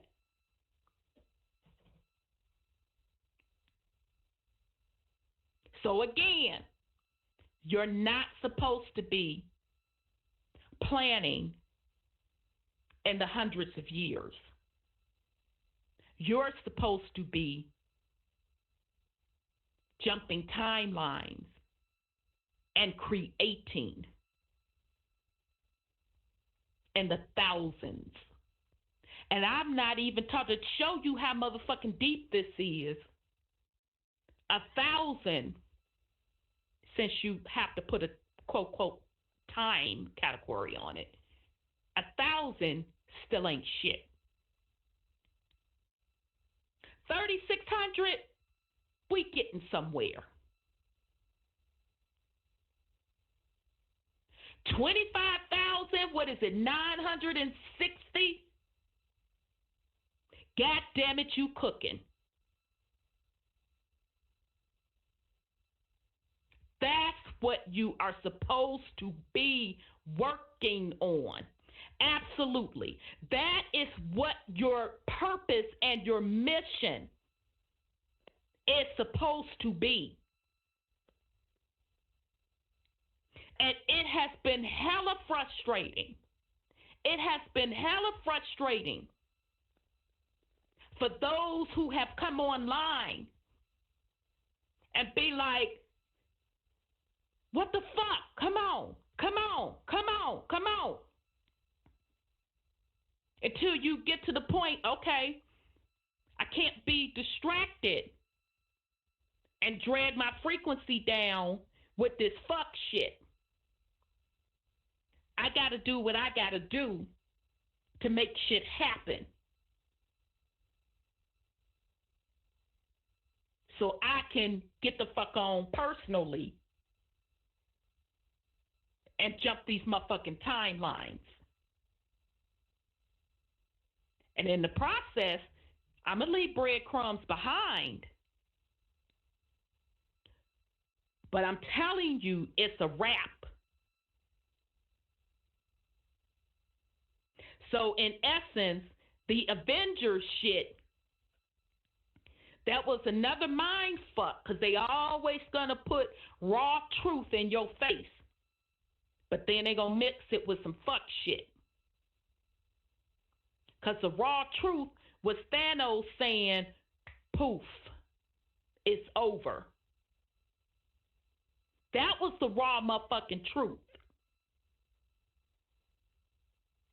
But the corporate construct was like, oh, well, Ant-Man shrunk himself, so meaning went to a lower dimension. And I told everybody that's an Avenger fan before the last one just came out, I told them, I know Ant-Man just shrunk and went to another dimension. And they were looking at me like, what? Oh, I forgot you motherfuckers are into these comics and into all this sci-fi stuff, and you still can't put this bullshit together. Okay? But only to try to bring the same construct back. So even the fact that folks that think they are awake, even the Neos, and I have to give the shout out to the one sister, damn, what's the sister's name that just, she had the locks, she just took her locks out. Shit. I have to go to her. Offset. Yeah, I said, thank you. Yeah. Yes. Give a shout out to that sister. She put together a video and she told you all, don't get caught up and being the motherfucking Neo. Don't get caught up and being the motherfucking Avengers. So for those of you that are waking up, You want to put that Messiah label on your back. And all you doing, ultimately, those entities like, oh, yeah, nice and ripe. Nice and ripe. Let me go on and give you this script to follow. Put you in that time loop. Because ultimately, you still helping keep the fuck shit lower vibrational going. That is why we keep telling you, you have to go in self. You have to jump the timelines. You're not supposed to be on the checkerboard. I done said this time and time and time and motherfucking time and time and time and motherfucking time and time and time again. You're not supposed to be on the checkerboard. You're not supposed to be wanting to move from pawn to rook to knight to king to queen. That is still the motherfucking matrix. You are supposed to be, at least at a minimum, one or two dimensions over, saying, oh, okay, I see that bullshit. I see the archons playing their motherfucking games. They showed you that in American Gods. You think they just named it American Gods to be fucking naming it American Gods? No. They named it that to let you know that they want to keep the quote, quote, ancient ones, the indigenous, the aboriginals, suppressed in a lower vibration. They showed you in American Gods how the motherfucking archons was sitting up, making deals with each other, trying to knife each other out for what? Why was they trying to do that? Wasn't it to get the energy of the people? Because they could not exist if the people weren't giving them the energy. That's what the whole American God thing was about. And I hadn't even watched them the last season because I immediately, once I saw it, I'm like, okay, so the little main character man Shadow, he's following this other motherfucker around, and Shadow ain't caught on yet that this bitch is an archon. And they bitch ass is playing a game. They even showed you in the motherfucking Matrix. They showed you where the motherfucking Oracle was a part of the game.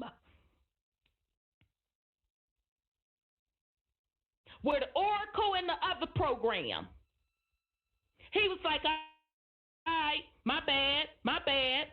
You got this Oracle for now. And right at that fucking moment, he was saying, all right, I'm going to give it to you for 1,000 some change years. I'd give it to you for 3,600, whatever. You're supposed to get out of that time loop totally. Totally. You're not supposed to be scared of self.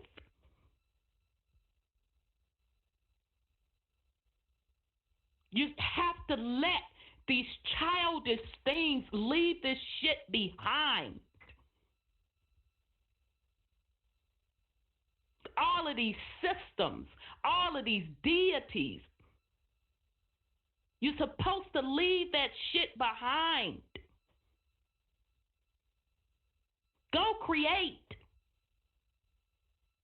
Practice. Practice in this realm and create. You can even start in this realm to get your little motherfucking skills up. Start practicing with your thoughts and the way you make moves to create your reality so you can get the confidence to jump the dimensions within this realm. And then once you really get strong, to jump over to another dimension.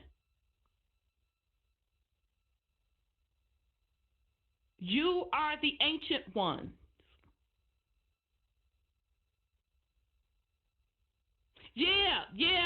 Deep H2OV1.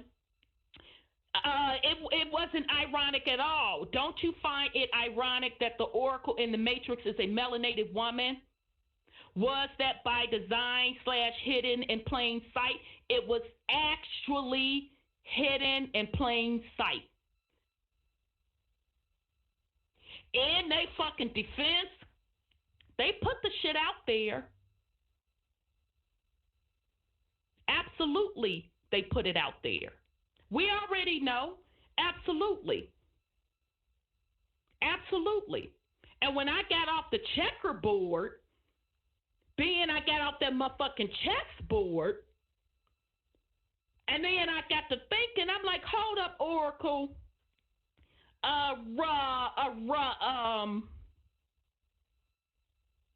You still part of the system. So that means you're actually participating in the loop. And so but it's yes, more yes. So it's more BS. Absolutely. You're still participating in the loop. Absolutely. I mean, the original Will Smith was originally supposed to play Neo, but considering he didn't, and just from the aesthetic perspective, right? You got the more teaching the European all the secrets. Absolutely. And on top of that, he's promoting the fight for Zion.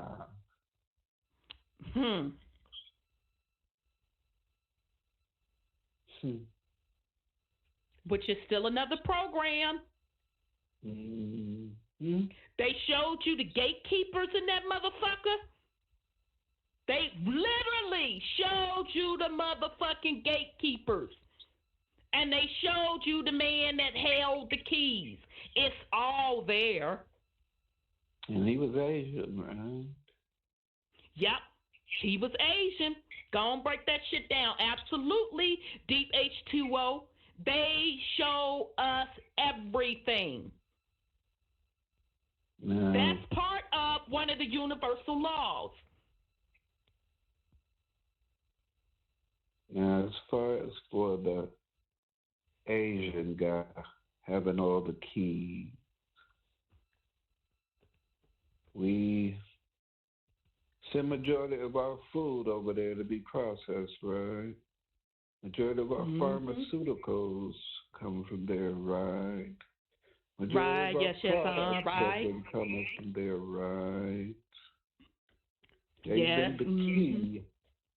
They've been the key to our very survival, our very sicknesses, our very mental illnesses. Well, they're the Mongolians. Yes, conquerors. Conquerors. Yep. They're Genghis Khan's children. They send gremlins in cars. And who did that red oxide dust hit first? Exactly. And y'all on fire in the chat. Deep H2OV said it's melanated folks running this matrix. Abso-fucking-lutely. It would have to be. I'm gonna say that again. And thank you again, Deep H2O. It's melanated folks ruling this matrix. Abso-fucking-lutely. It's not white folks. Exactly. It's not white folks. It's not Asians. None of them. Abso-fucking-lutely. They're programs. They're programs. Because everybody ain't real. Everybody ain't got a spirit. Everybody don't have a soul. Have a soul. Yep. It's a fucking program. There's different levels of existence and non-existence simultaneously. Absolutely. Absolutely. And they showed you in the Matrix about the different programs. They even showed you in motherfucking Hunger Games where they set up the motherfucking simulated dome. And old girl, when she took the arrow and shot it up, and it hit that motherfucking dome, I said, oh shit. They putting that shit again right in plain sight.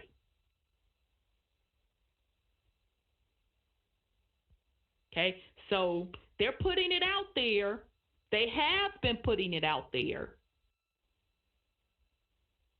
And it's only kept going on because melanated folk, the organic, ancient, aboriginals,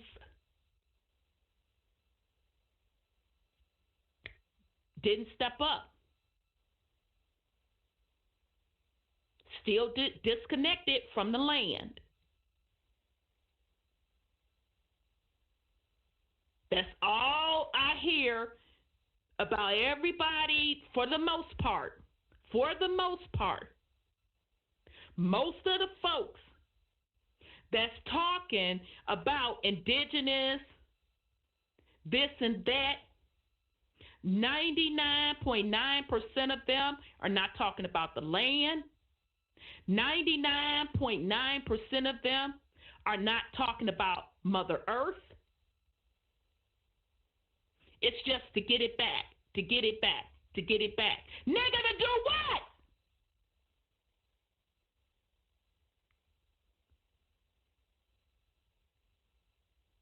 You think the ancient ones is finna hand you some shit back to put us in a motherfucking another time loop?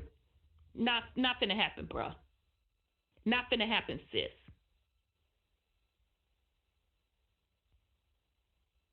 Now, what you can do is set up shop on another one of them low motherfucking realms and do you, boo. But far as Mother and the ancient ones, we're fucking out of here. And it's moving faster and faster and faster. And again, shout out to Dr. Dilbert Blair. He fucking said that. Before he left this realm, he fucking said it. He was the first one talking about the double suns. He said it's more than two suns. He was also told you that once you start coming into this knowledge, it's going to be like going from kindergarten to graduation school very, very rapidly. He was saying that shit back in 2011, 2012, could have been 2010, when he was holding the motherfucking conference calls twice a motherfucking week. He said that back then.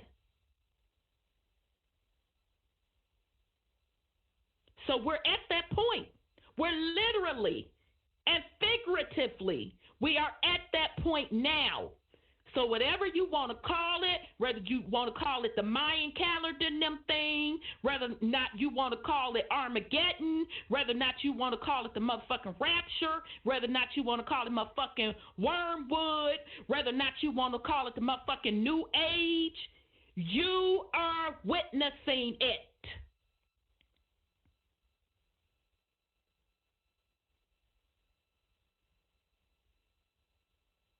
And if you are witnessing it, that means you have the opportunity to soar.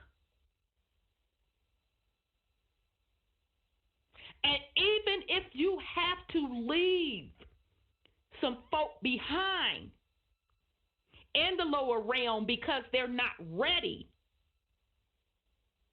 then that's what you need to do. But do your part. Put the work in consciously. Put the work in. Maybe they'll catch it on the next motherfucking cycle. Because like I done said, I'm not going back and forth with you niggas. I gotta quote the little song. That's what that song means to me. I'm not going back and forth with you niggas. So for me, that means I ain't finna time loop with you bitches. I ain't finna do 400 years. I ain't finna do 100 years. I ain't finna do 1,000 years. I ain't finna do 3,600 years. I ain't finna do 25,900 and some change with your bitches on this bullshit.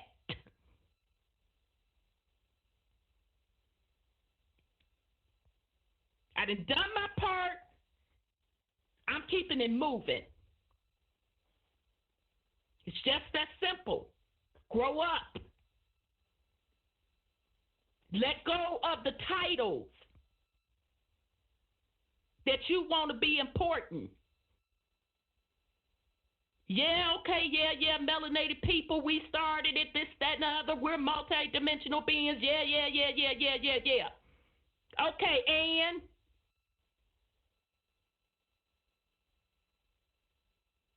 move on. Jump the dimensions. That fucking means something. To repeat a fucking cycle? Now, this is just moi. That don't mean a motherfucking thing to me. That means I still ain't elevated. I gotta repeat this cycle. Because, I feel I'm the shit. Melanated people finna get back on top. Shit. I'm good, bruh. I enter and understand that frequency. I visit. I know the higher realms.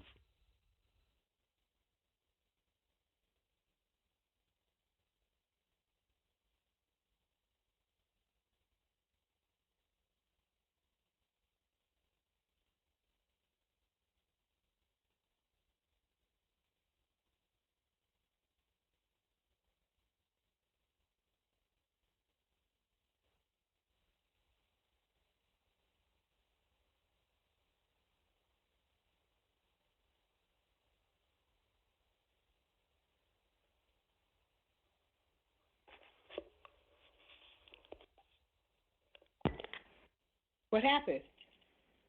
I don't know. I guess she got. She was on it. And all of a sudden, whoop, nothing. All righty then. Wonder if she able to get back in. It's after 7. It's 7:45. So she probably, well, your time is slow. I'm Western time. But it's this bullshit. Maybe she's boy. There she go. By mistake. All right, hold on a second.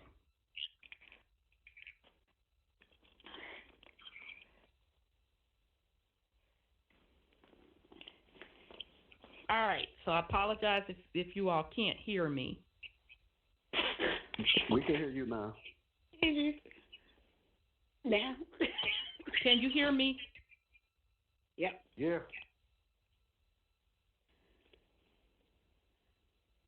I guess you can hear us. All right. Let's try this again. Oh, that's right. She can't hear us.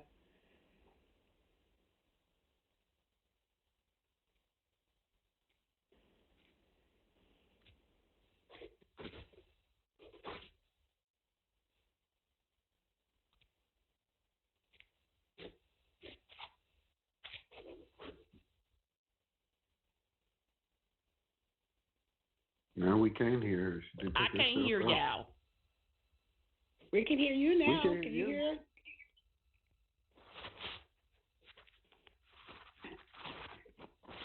Can't hear you. I wonder what's wrong. So let me ask YouTube. Can you hear me? YouTube?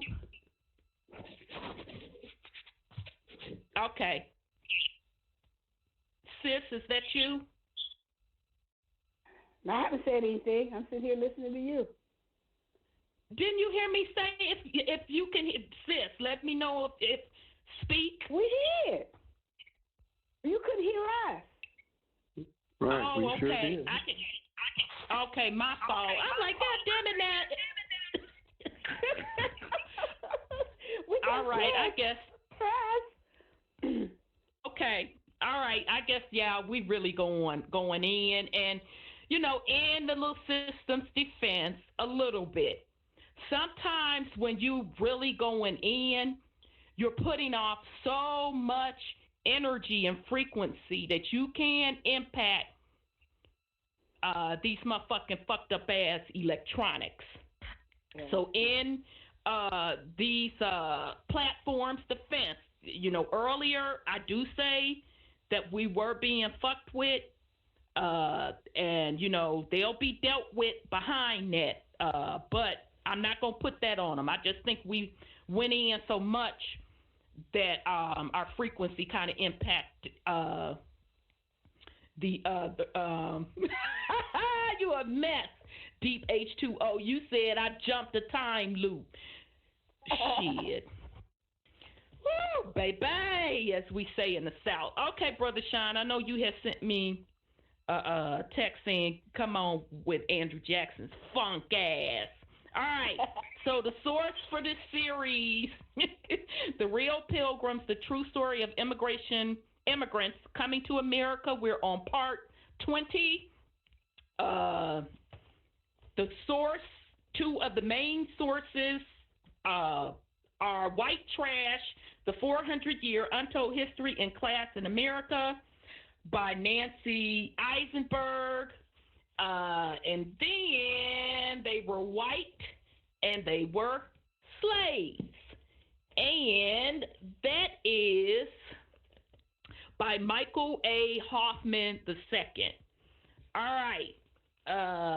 And then before this series ends again, I'm going to read off yet again some more supplemental materials that you can get on this topic, and that is courtesy, shout out to Purple Peel. Purple one day dropped in the chat room a list of other supplemental material that we can use as well. Okay, here we go. Andrew Jackson stank ass. It's on page 120 of White Trash, The 400-Year Untold History of Class in America by Nancy Eisenberg. All right. Jackson did not look or act like the conventional politician, which was a fundamental part of his appeal. Because remember, just refresh people's motherfucking memory. Right? Jackson came out of what the author Nancy Eisenberg is saying, cracker country, which pretty much made up of those that they call squatters, which made up of those that they call Slavs, which is really the derivative of slavery. So they came over here on quote, quote, indentured servant contracts. So let's be clear. Let's be clear. Melanated people, you were not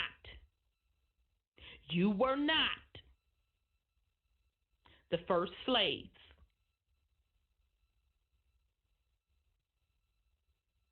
You were not the first slaves. So you cannot get reparations from a false narrative.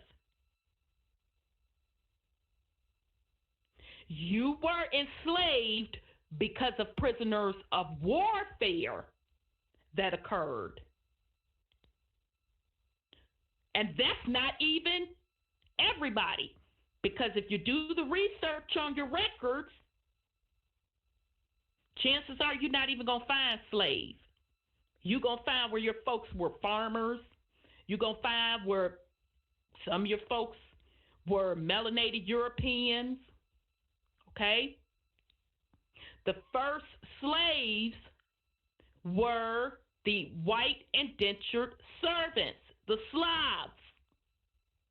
Came over here on indentured contracts, came over here from prison sentences, brought the orphans over here, because those melanated European kingdoms were once again falling because they have a debt system, which we're still witnessing today with the motherfucking remix, and their economies were collapsing. And the only way they can keep them economies afloat is to go out and keep conquering land. But in the meantime, as that economy failed, you had the poor white folks and the melanated people too, who didn't have an agreement or wasn't with the in motherfucking crowd or wasn't cool with the goddamn gatekeepers, who were literally starving to death. So you had the famines over in Europe. This motherfucking Babylonian system is so fucked up that even back then, King James, who's melanated, who's a steward, had to put in place a stoppage on cutting down the motherfucking trees. Because folks were so fucking detached from the land and not in tune with natural law that they, the motherfucking dizzy ass, destroyed the ecosystem. Was cutting down too many trees. They cut down too many trees. So then the soil got destroyed. And the soil also gets destroyed when this same Babylonian system goes across Mama Earth, tearing down natural landscape, not building in tune with natural landscape, but putting what they call progress in place, their cities, which mess with the natural ecosystem, which also starts to strip the soil of its nutrients. So that's where the whole potato famine and all of that shit comes into play. So what do they have to do? Because again, we're talking these different bloodlines. See, those particular bloodlines brought that whole concept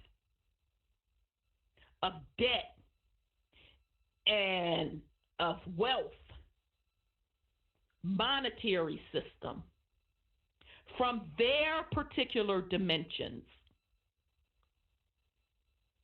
They brought it to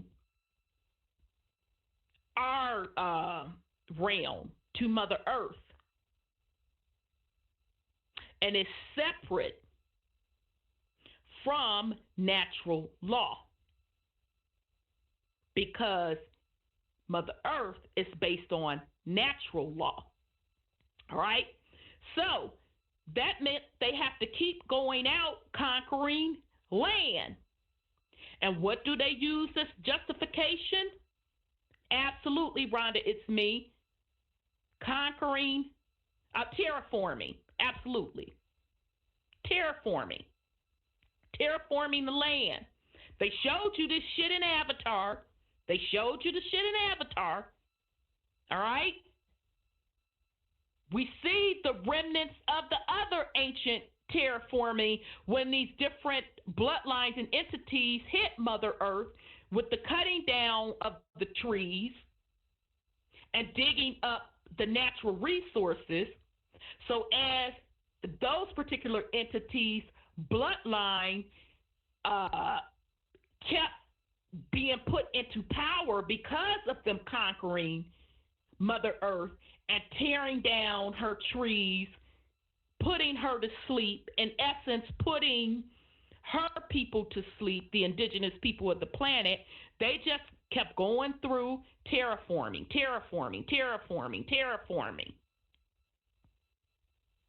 and destroying the land constantly. They fuck up that set of land, then have to go find something else to fuck up. The meantime, every place they go, there's already organic, original people in those places.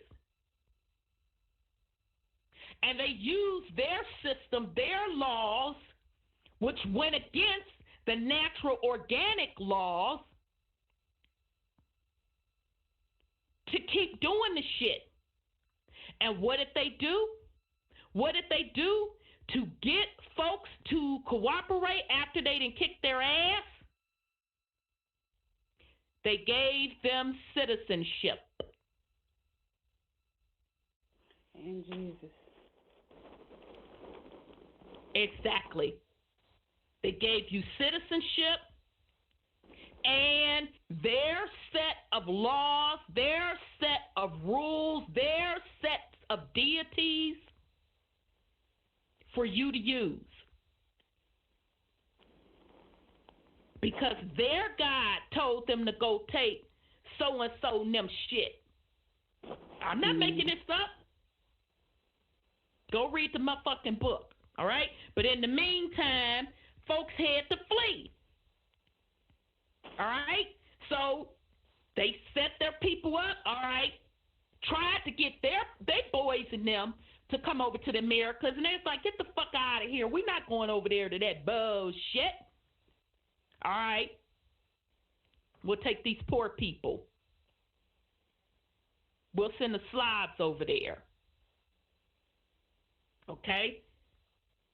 So when the Slavs, i.e., white folks, Caucasians, came over here on these contracts, if they survive that transatlantic shit that they're talking to you about, giving you that false fucking ass narrative about millions of Africans dying,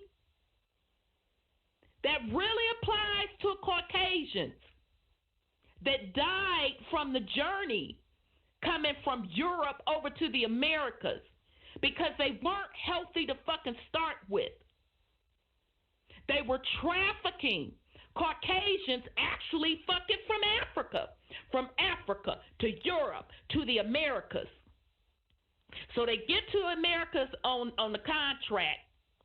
Like, okay, you work for the 7 motherfucking years. That's where your whole 7 years come from. Your debt motherfucking jubilee comes from. Because that's all up under their Babylonian system. You work for the motherfucking 7 years, this, that, and the third. We're going to give you freedom. You work this land. Maybe we'll give you some. Maybe we won't. This is still melanated people. Let's be crystal motherfucking clear. Because those melanated royals didn't want to bring their motherfucking asses over here and do the work. So they got the white folks to come over. That's the stock Jackson and them come from. Jackson specifically. Those other founding fathers that had wealth, they were cool or tied in with the wealthy melanated people. How they got those positions, okay? But Jackson literally came from the Slav side of the house. So when it was melanated against melanated, so meaning the melanated royals that want to take over the Americas, they couldn't do it all the way. So that's when they said, you know what, we could start putting these white folks in these positions. We'll have them run this corporation. But no matter what, I don't give a fuck who run it. Still got to kick back up to us forever and forever and forever, ever, ever. And the other founding fathers couldn't really come down on the melanated indigenous folk like they wanted to. They just didn't have it in them. So Jackson, coming from the Slav side of the house, or the squatter side, and the squatters are the Caucasian white Slavs that was like, fuck this slavery shit. I'm out of here. I'm running the fuck away from this contract. I go live in the goddamn swamps before you work me into death. Okay, so that's where the term squatters come from. That's Jackson's world, all right?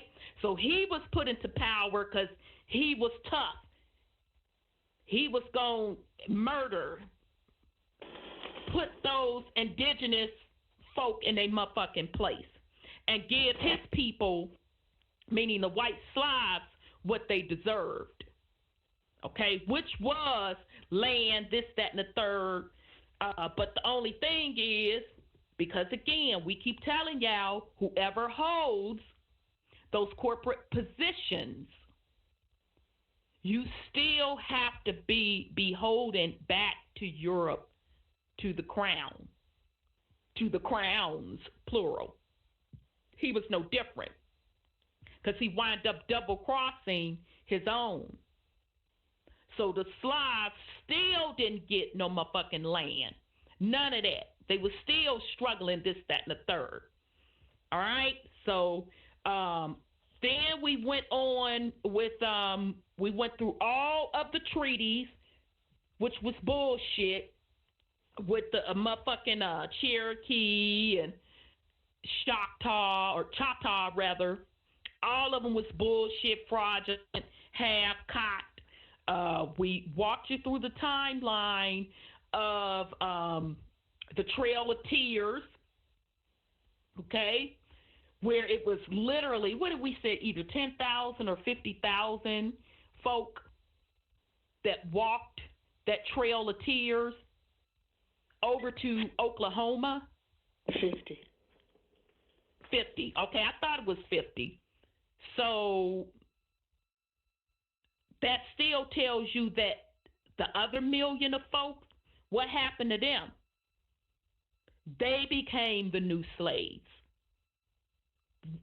relabeled slaves, when they were really prisoners of war.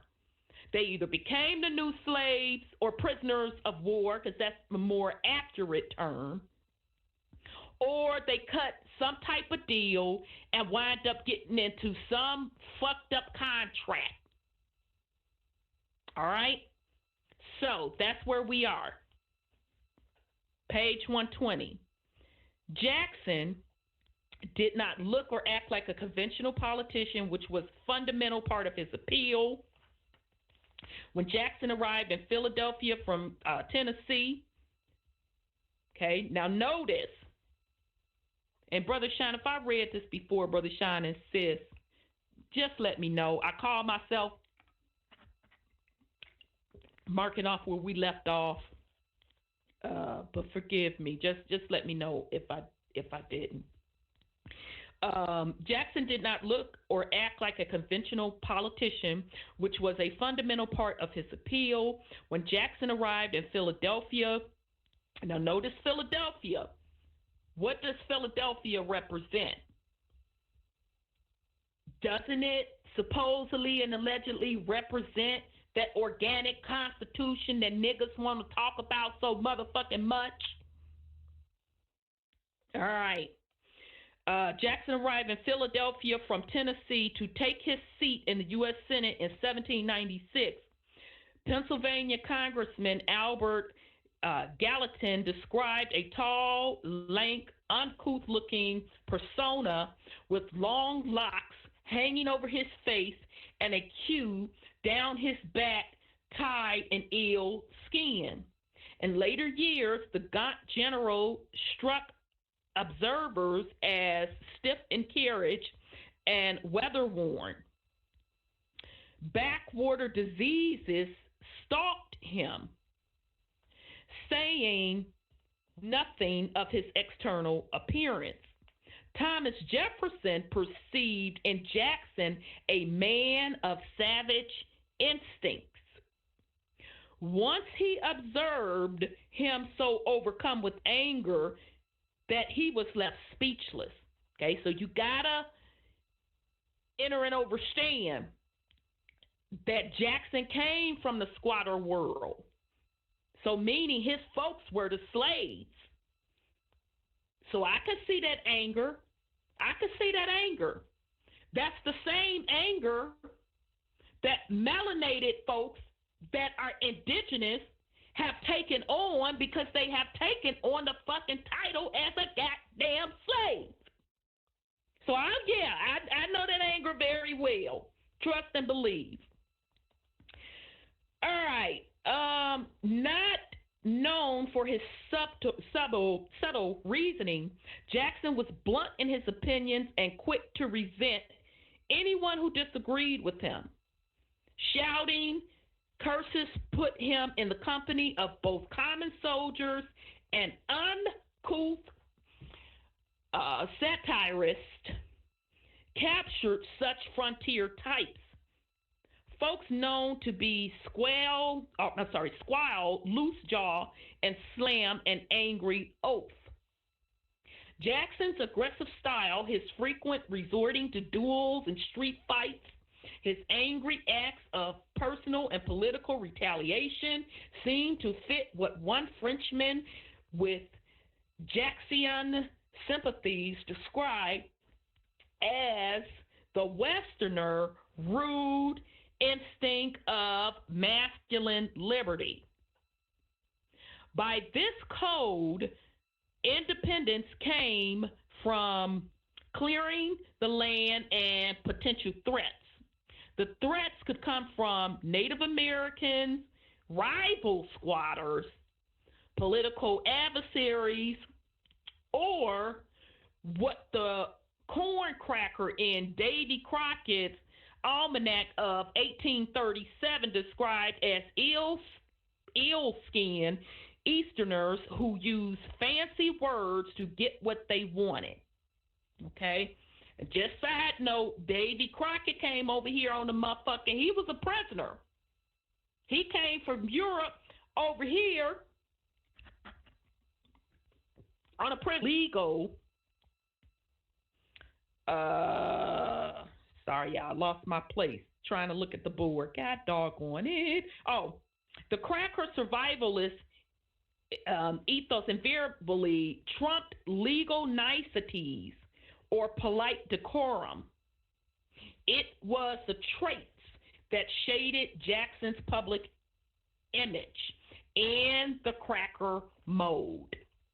Okay, so sis, this kind of also goes back to what we were talking about earlier when I said the preppers. It's more of the preppers and the Caucasian folks than it is of us. This is once again, kind of confirming that. Now they sell all that kind of stuff. Confirming that. Yeah, that's in their blood, I guess. Absolutely. Yeah, because the preppers the one put together the motherfucking kits. Right. And be selling that shit. Exactly. This, that, and the third. So now we get where it comes from. That comes from that squatter world. All right. So after New Orleans, Jackson led his army into Spanish Florida in 1818. He began by raising troops in Tennessee without waiting for governor's approval. Then invaded East Florida under the guise of arresting a handful of Seminole Indians who were accused of attacking American settlers. All right, so 832, brother, I know you had to drop off because of all of the stuff. So I know them your peeps. That he was going after in Florida because they were attacking American settlers. They weren't settlers if the indigenous people of that land, if the Seminoles said you're not supposed to be here on they shit, then that's what it is. They're not settlers at that point. They're squatters or invaders. All right, but anyway, when he attacked the fortified Spanish at Pensacola, what had begun as a foray to capture Indians quickly turned into a full-scale war and occupation. Jackson went beyond squatting on Spanish soil. Okay, so there we go again. Spanish soil wasn't even their motherfucking soil. Was it their soil? It's the indigenous people of that land. So like I said in the beginning, you had these failed European kingdoms because they got the same fucked up Babylonian system that goes against universal laws. Only way they can survive is to keep going out conquering, taking people's shit. So you done had the motherfucking Dutch over here. You done had the motherfucking French over here. You done had the motherfucking Spanish over here. You done had the motherfucking Afrikaans over here / Moors. You done had motherfucking England over here carving up the Americas.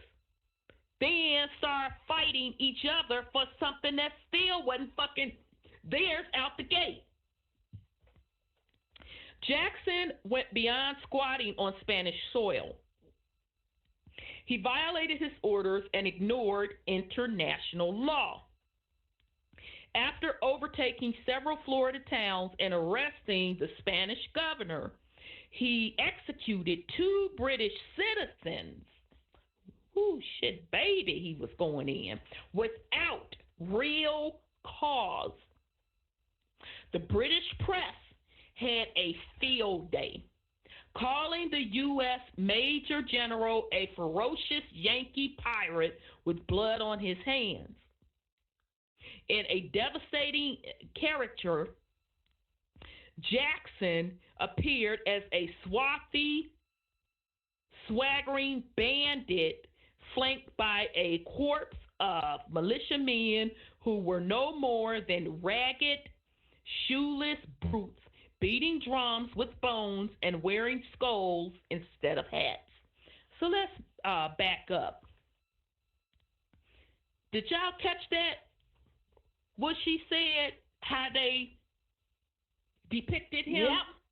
Swathi. What does Swathi mean, sis? Black. Dark.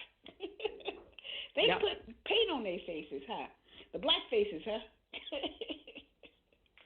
Wow. Now, I don't know. I But don't that's what know because Nancy Eisenberg, you put that Swathi in there. Swathi means black. So are you saying Jackson was mulatto? Wow. But he was wearing bones and what else? So he let me reread it because I don't want to lie up on nobody. Let me go back.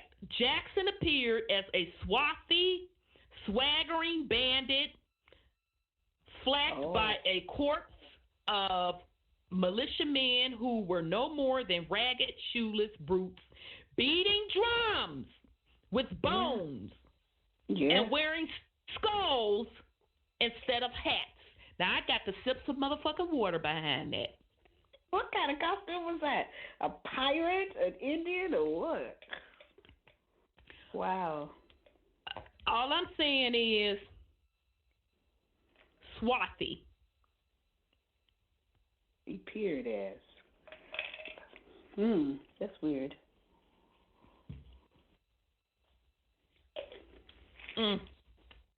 But that's not where he was. But then again, they said he had long locks. Did you catch that? I was like, well, Rhonda, don't start no motherfucking shit early up in the goddamn reading. You caught that too. Jackson must have been a melanated man. Or mulatto, mixed. Mulatto. As we say today.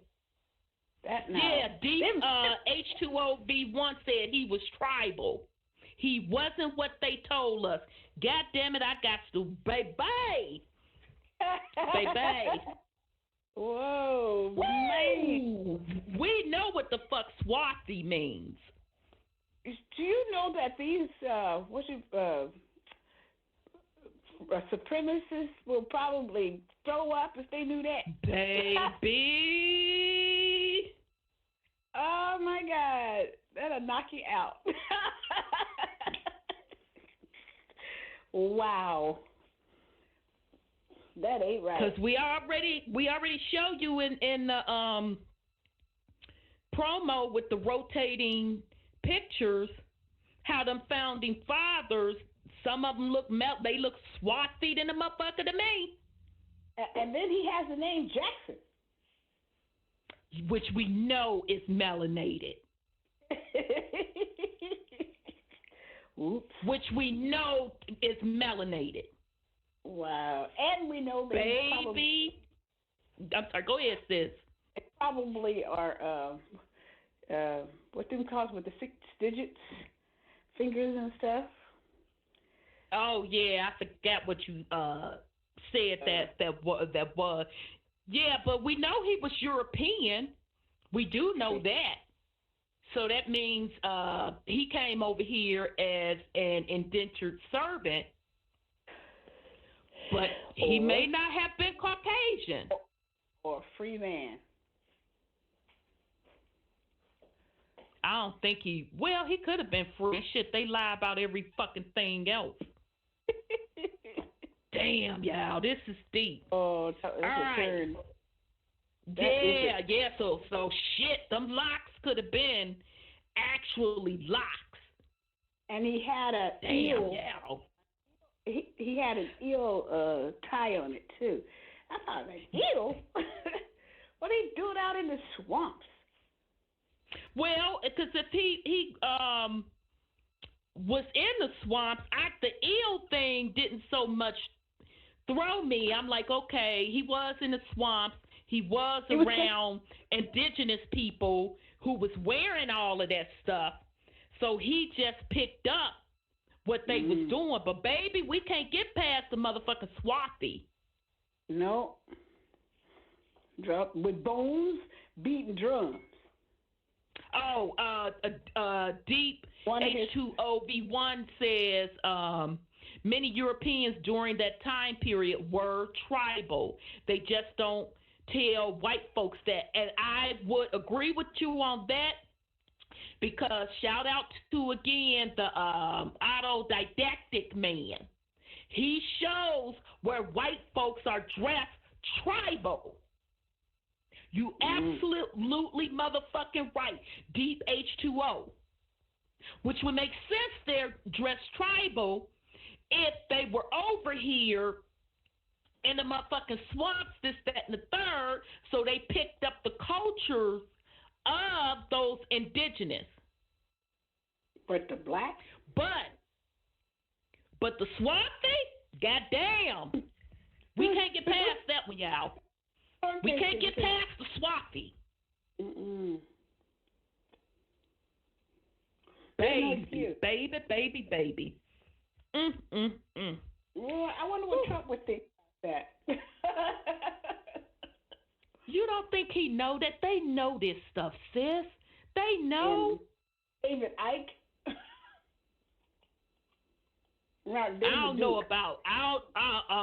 David Duke, yeah, and I don't know if his ignorant ass know it, but I know Trump card fucking know it. Wow. I'm willing to bet they got the original motherfucking painting of Jackson. Just like Sis Cheryl ran across the motherfucking flyer with the other founding fathers swap feeding the motherfucker on that flyer. That is crazy. Ain't that crazy? Shit, so that's why Brother Shine was telling me to go on, speed the shit up, get back on Andrew Jackson's motherfucking stank ass. Because that, goddammit, that had to come out. Woo! Yeah. All right. Wow. The pirate who, I know, ain't that crazy? I'm sorry, Brother Shine, you had something you want to put on it? Probably gone. Oh, he's still showing up there. You know, I thought you were going to end. No, I ain't had nothing I want to put on it, sis. I'm good. Oh, okay, he good. Sorry, sis. Go ahead, sis. Oh, I was just saying, I thought we were going to end because it's going to be some time I have to get off. Oh, that's fine, sis. You do you. You do you. If you have to drop, we enter and overstand because we would be done by now. And literally, we about to go into overtime. We literally, family, have another hour to go since we had to restart the show. So, yeah, that's fine, sis. Are you going to drop off now so I can say peace and love if you're going to drop off? And thank you so much. Well, you can do that, yeah, because then I can do what I have to do. Because even though we played around with the phones for a while, it took the time. Oh, my goodness. Yeah, it's totally understandable, sis. Appreciate you very much. Peace and love. Thank you for rocking with us. And we'll be back next week, of course. All righty. Right. Peace and love. All right.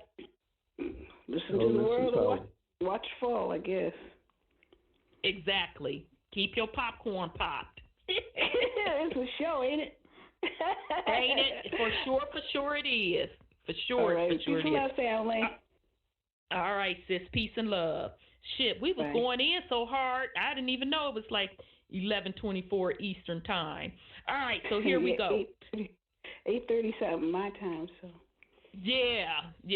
So I enter and overstand, sis. So you can drop off whenever you feel is appropriate for you.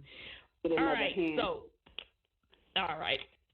So the pirate who doubled as a backcountry cracker bruiser was unstrained and unrestrainable. In the Florida invasion, he was reportedly aided by squatters. In the Florida invasion, he was reportedly aided by squatters dressed up as white savages,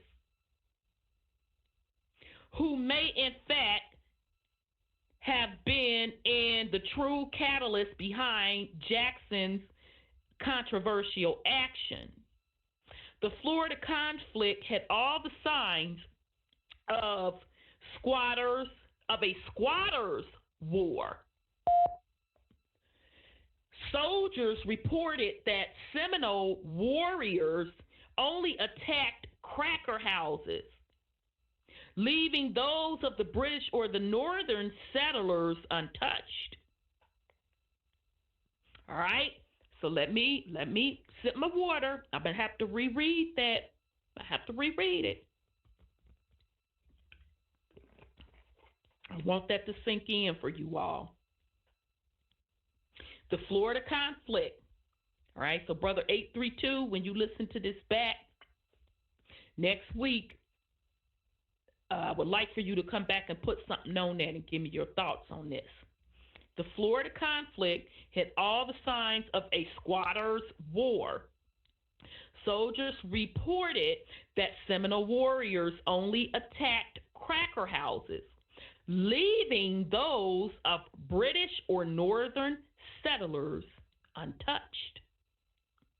Prominent critics insisted on a congressional investigation. The powerful Speaker of the House, Henry Clay, demanded the rogue general's censure. Jackson went to Washington, damned the established legal authorities, and told the Secretary of State, John Quincy Adams, that the entire matter of Florida was between President Monroe and himself, and no one else. Confirmed rumors circulated that Jackson had threatened to cut off the ears of some of the senators because they had dared to investigate and humiliate him on the national stage. Now that, Brother Sean, as far as him going in with the Senate, that does sound like Trump card. Mm-hmm. That sounds like Trump card. Yeah. All right. It's very interesting, which would make sense why that's, quote, quote, his hero. That's interesting. Very interesting. So he was going against the establishment. All right. So in Jackson's crude lexicon, territorial disputes were to be settled by violent means, not by words alone. He explained his Indian policy as the right of retaliatory vengeance against inhumane, bloody barbarians. In 1818, he was heralded in a laudatory biography as a kind of a backcountry Moses, administering justice with biblical wrath. To those who protested his lack of regard for international law or constitutional details, defenders claimed that he was too much a patriot in war to suffer the scruples of a legal construction. That sounds like Trump card all the way. Okay, but yet, even the most devoted fans of the general had to admit he had a fiery temper. In 1825, Henry Clay highly publicized comment that Jackson was a mere military chieftain suggested something tribal. God damn it. Woo, I got to take a sip of water, Brother Sean, because now, sister, you talking in code. I don't want you to get in trouble, sister. I'm going to say this is my opinion. I'm going to read this sentence, and I'm going to give my opinion on what you're really saying. In 1825, Henry Clay's highly publicized comment that Jackson was a mere military chieftain suggested something tribal, primitive, and wholly unrepublican about him. Tribal, primitive, that motherfucker sounds swampy to me. Chieftain. Exactly, chieftain.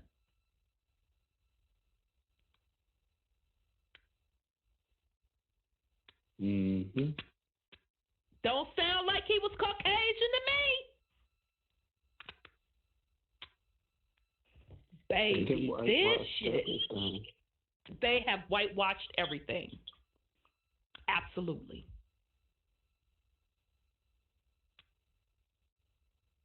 Damn. Whoo, baby. When he sought the presidency in 1824 and 1828, the Seminole War remained front and center. Few of Jackson's critics were buying the chivalrous portrait his defenders presented. And also noted, Brother Sean, that they tried to paint a picture of him as Moses. What? Yeah, up to a couple of sentences. In 1818, he was heralded in a laudatory biography of a kind of backcountry Moses. Mm. All right. So when he saw the Musa. Can you just explain to the family? Black. Exactly. Isn't a derivative of supposedly exactly. Let me sip my motherfucking water on that one.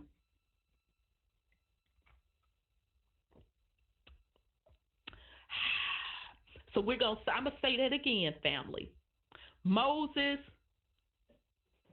means Musa, melanated. Hence where the term Black Moses comes from. Hence was why Nancy Eisenberg, she talked in code, so she didn't give it away. God damn it, we cracked this motherfucking code. She said he was swarthy. He was melanated. Jackson was fucking melanated. When he sought the presidency in 1824 and 1828, the Seminole War remained front and center. Few of Jackson's critics were buying the chivalrous portrait his defenders presented. He was not protecting women and children so much as opening up Florida land 90 to seconds. squatters and roughs and other uncivilized whites. Now, I'm going to say this again.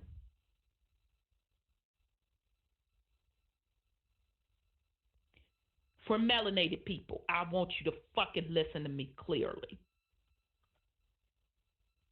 Now, one sister put this information out, not to this detail. 60 seconds. She said she was a Moor. And I will have to go back. I can't think of her name off the top of my head. One powerful YouTube video that I saw. When she talked about all of these Indian wars, she said it was melanated on melanated. And the Caucasians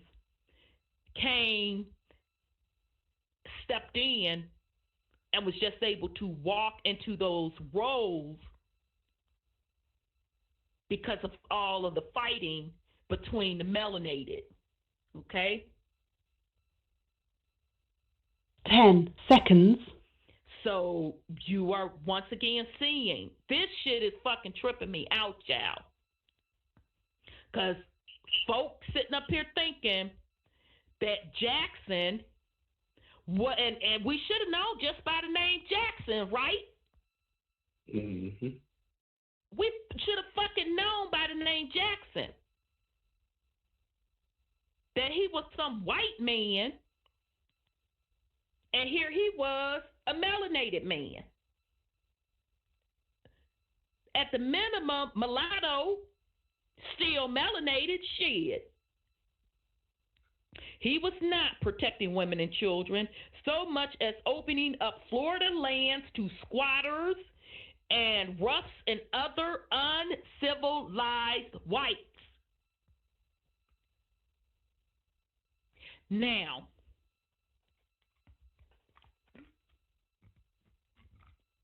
that should tell you right then, yet again, more confirmation that melanated people were running shit.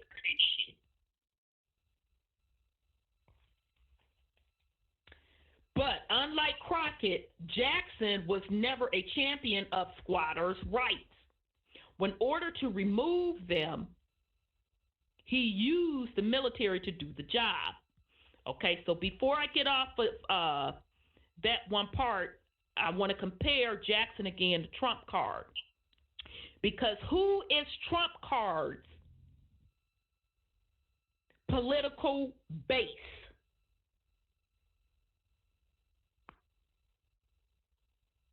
Republic. From a Caucasian standpoint. Oh, the rednecks. Mm-hmm. Who are the descendants of whom? Squatters. Okay, then. And who does Trump card admire? Jackson. Oh, okay, then. Okay. All right, so Jackson was never a champion of squatters' rights. In order to remove them, he used the military to do the job. All right? So he pretty much used the squatters or the indentured servants or former indentured servants and indentured servants to get into power. And was like, yeah, well, what the fuck ever. Get the fuck on. Anyway, yet at the same time, he favored white possession of the land in the same way squatters had always defended their claims. Those who cleared and improved the land were worthy occupants. Jackson, thinking, shaped his Indian removal policy as president. He argued that the Indians should not be treated as sovereign nation with special claims on public domain, but as a dependent class. Like squatters, if Indians failed to assimilate or prove incapable of improving the land and securing land titles, they could be forcibly removed. As president, he was more than willing to use force to remove poor trespassers. Only when squatters resisted removal, as they did in Alabama in 1833, and state officials supported them, was President Jackson willing to back down and negotiate more favorable terms for white settlers. It was almost too easy for Jackson's critics, to publicize a counter narrative to the official campaign biography. In 1806, he had shot and killed a young lawyer named Charles Dickinson in a duel, which left him with a bullet next to his heart. While the victim's body was still warm, he made an ungentlemanly fuss when a financial assistance was extended to Dickinson's widow. In his mind, the scoundrel's identity had to be permanently erased. According to the retelling of this episode in 1824, Jackson had withheld his shot, stood and watched the offending lawyer tremble, called him a damn coward, aimed calmly, and shot him dead at close range. Okay? So, in other words, see how they switched that shit on up? They created a total identity for him and whitewashed him. But here we go. According to the retelling of this episode in, I said that. Another incident followed in 1813 when Jackson was party to an impromptu OK Corral gunfighting with the former aide Thomas Hart Benton and his brother Jesse at the Nashville Hotel, Tennessee. Jackson was just kicking up hell. Wasn't he though? Damn. In the election year 1828, Thomas Benton made news when he published an account about the near fatal encounter. But nothing looked worse on Jackson's rap sheet than the so-called coffin handbill. He stood accused of executing 6 of his own men during the Creek War in 1813. 6 black coffins adorned the 1828 circular. Thus, it was not just Indian and English blood that marked him. It was not just dandyish lawyer Dickinson who met death at Jackson's hand. In another illustration on the same handbill, Jackson was seen in a down and dirty street fight, stabbing a man in the back with the sword hidden inside his cane. Like the cracker fighter who might bite, kick, and lash out indiscriminately and hide his weapon under his coat, Jackson was seen as thoroughly ruthless, the antithesis of that studied Republican gentility meant to define a sober statesman. So, in other words, the bullshit ass, deep H2O V1, I feel you, sweet pea. Why were the coffins black? I say I didn't want to go there. I didn't even want to go there. I was going to let that motherfucking shit slide. But since you put it that way, it is what it is. I agree. I totally agree. Damn, I didn't get to say peace and love to Purple Pill. We didn't went up into overtime. All right, damn, Purple. Peace and love to you. You dropped off because you were in Blog Talk chat, and we went into overtime. And Scotty, you did say, Scotty Saturn, those mulatto bleached out melanated Moors descendants. Absolutely. I believe at a minimum Jackson was a mulatto or biracial. But shit, he could have been all the way swarthy, because swarthy does mean black.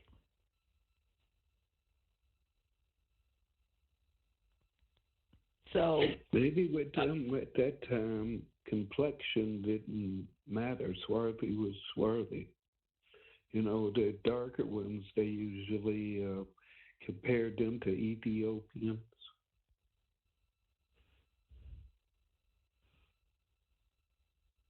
Well, I'm just basing it on blood.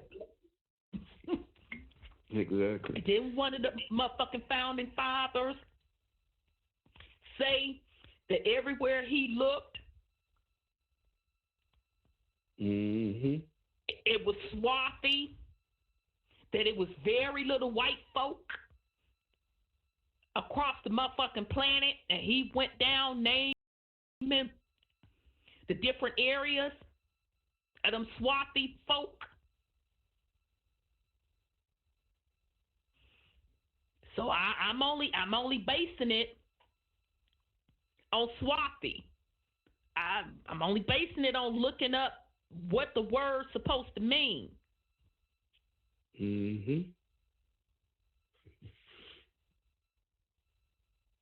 It's all right. So deep. I'm sorry. Go ahead, Brother Sean. No, I say it's not an error. Nope. Nope. Nope. I heard you, Deep H2O, when I said I was going to let the motherfucking black coffin slide. You said, don't let it slide. Yeah, black coffins, huh? Okay. So his swampy ass. Let me go back. His motherfucking stank ass. Rap sheet. 6. Yeah, it was 6. 6 black coffins. His own end. Exactly. Didn't give a fuck. That's why Brother Shine and I told y'all years ago it was quote quote black on black crime or melanated on melanated crime long before the shit that you see now.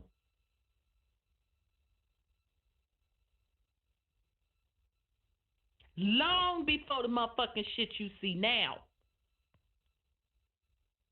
Because folks want to get stuck in the color when we keep telling y'all it's the bloodline.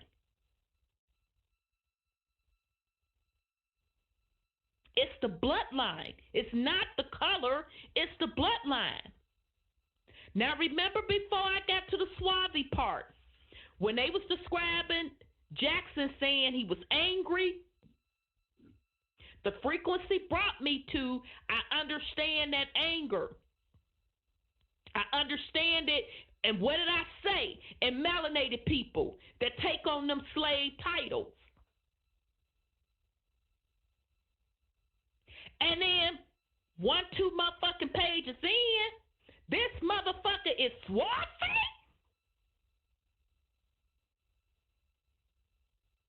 You mean this bitch is Swazi? A Swazi motherfucker took down the Seminoles? A Swazi motherfucker did the Trail of Tears? A Swazi motherfucker put, quote, quote, some white folks into power, fuck some other white folks over, killed his, quote, quote, own?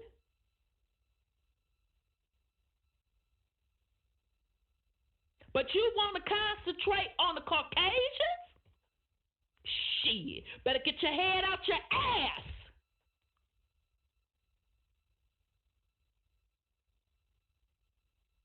We told you years ago before we brought you these fucking receipts that this had to be melanated on melanated, goddammit, because it started with melanated, and goddammit, it's going to end with melanated.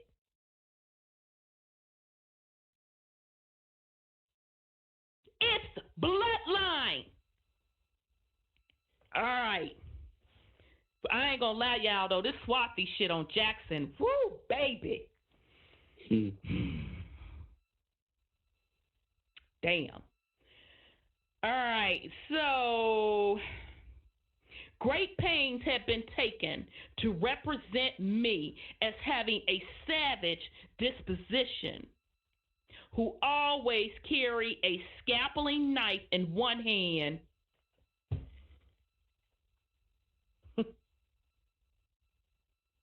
and a tomahawk in the other one.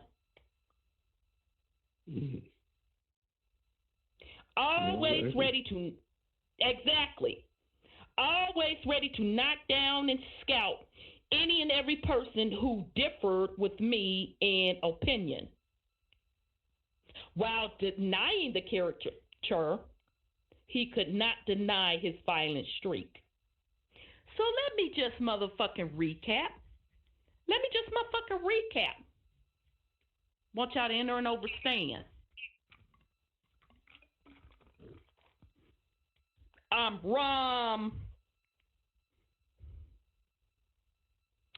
Now this is supposedly and allegedly his words. Great pains had been taken to represent me as having a savage disposition, Who did they call the savages? Wasn't it the indigenous people of the land who most certainly was not a motherfucking pale face?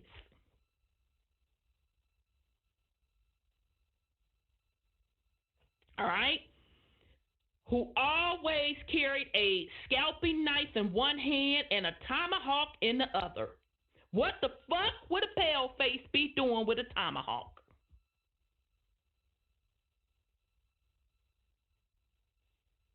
Oh, okay then. A more appealing, sanitized version of the backwoods man candidate surfaced in the early 1820s. It portrayed him as an outsider, a man of natural talents drawn from the native forests who was capable of cleaning up the corruption in Washington. Oh, now the author, damn, Miss Nancy Eisenberg, you did it up in this motherfucker. You did it up. Because natural talents drawn from native forest, she put that native forest in motherfucking quotes. Now, the natives were no pale faces, right? Right. All right, I'm just saying.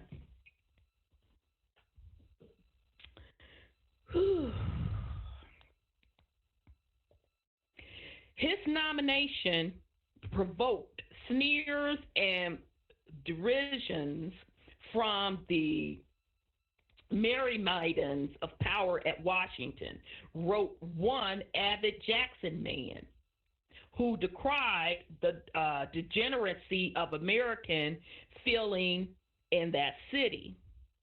Jackson wasn't a government minion or a pampered courtier, and thus his unpolished and unstatesmanlike ways were an advantage.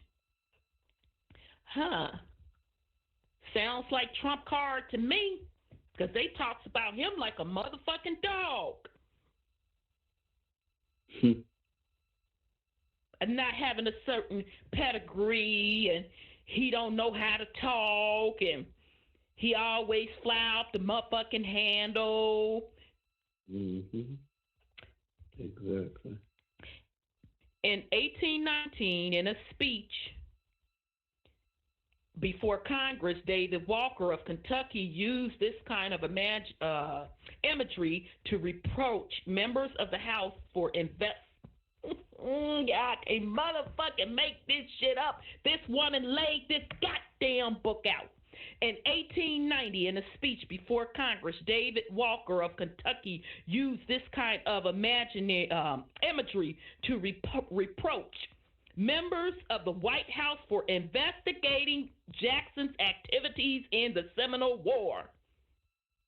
Didn't they just finish a motherfucking impeachment shit with Trump card? Oh, okay.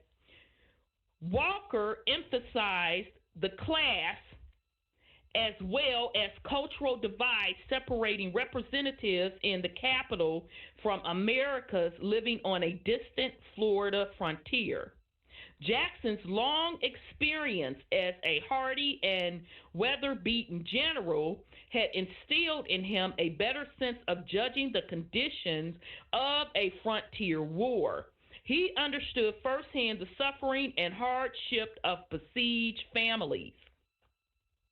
Could the members of the investigation committees fully appreciate the difficulties while sitting at home, their families safe from harm? The men censoring Jackson, whom the Kentucky congressman mocked as the young, sweet-smelling, and powdered beau of the town, were out of their league. With this clever turn of phrase, he recast Jackson's foes as beans and dandies, the classic enemy of the crackers and squatters. Right? Sounds like trump card to me. Walker had Walker had tapped into a dominant class motif of cracker democracy dating back to at least 1790, when the cracker versus bean plot line began to take shape. In the earliest literary form, the cracker buck is lured into town, piled with liquor, and swindled, after which he learned the painful lesson that his dreary cabin in the woods is where contentment and plenty ever dwell. A similar story in 1812 told of a backwoodsman curtly dismissing a supercilious lawyer and capering dancing master who had stood at the door of his cabin. In 1821, clergyman and backcountry historian Joseph Doddridge of Western Virginia embellished these stock characters in his play Dialogue of the Backwoodsman and Dandy. And the dandy, rather. He summed up the peculiar virtues of rough-hewn men. A backwoodsman is a queer sort of fellow. If he's not a man of learning, he has plain good sense. If his dress is not fine, his inside works are good, and his heart is sound. If he is not rich or great, he knows that he is the father of his country. You little dandies and other big folks may freely enjoy the fruits of our hardship. You may feast where we had to starve and frolic, where we had to fight, but at peril of all of you, give the backwoodsman none of your slick jaw.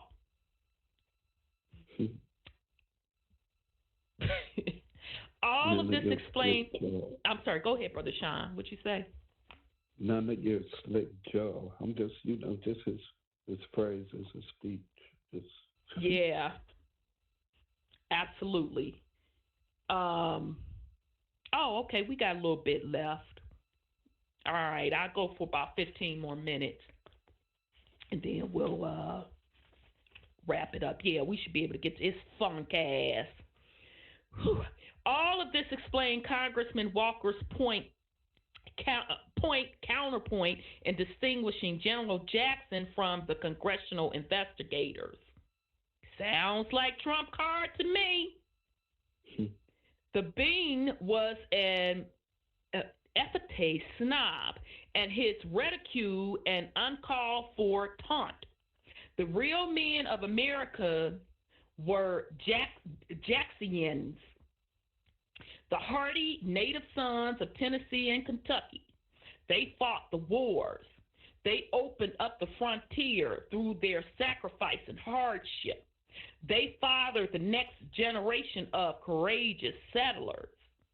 Defensive Westerners thus attached to Jackson their dreams and made him a viable presidential candidate.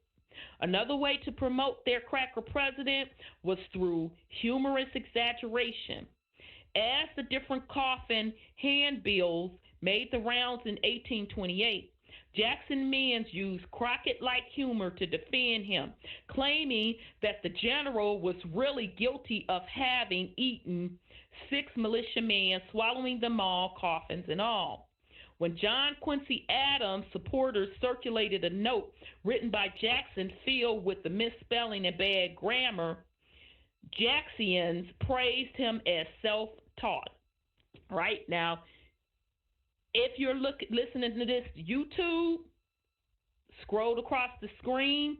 There's going to be, courtesy of Sis Cheryl, a flyer from back up in the day with John Quincy Adams there. Swathy John Quincy Adams. If his lack of diplomat experience made him homebred. This meant that he was less contaminated than the former diplomat Adams by foreign ideas or country pomp. The class comparison could not be ignored. Adams had been a professor of rhetoric at Harvard, while his Tennessee challenger was sprung from a common family and had written nothing to brag about. Instinctive actions was privilege over unproductive thought. Given that his initial support in the 1824 campaign came from Alabama, Mississippi, North Carolina, and Tennessee, Jackson was derided for having cornered the cracker vote. A humorous piece in a Southern newspaper described a Georgia cracker in Crockett's prose, half alligator, half man, giving a harsh hooray for Jackson. By 1828, his Indiana constituency was presented as the backwoods alive with old hickory. Jackson's partisans were routinely chastised for their lack of taste and breeding. At a gathering in Philadelphia in 1828, drinkers lifted their glasses in violent toast. May the hickory ramrods ram their powder of equality into our national guns, and waited well with the voices of the people to blow clay in the mud. Another Toastmaster wished that an Adamite, Another Toastmaster wished that an Adamite head was a drumhead, and me to beat it till I would beat it in. Defending, yeah, you caught that Adamite shit? Whew. Mm-hmm.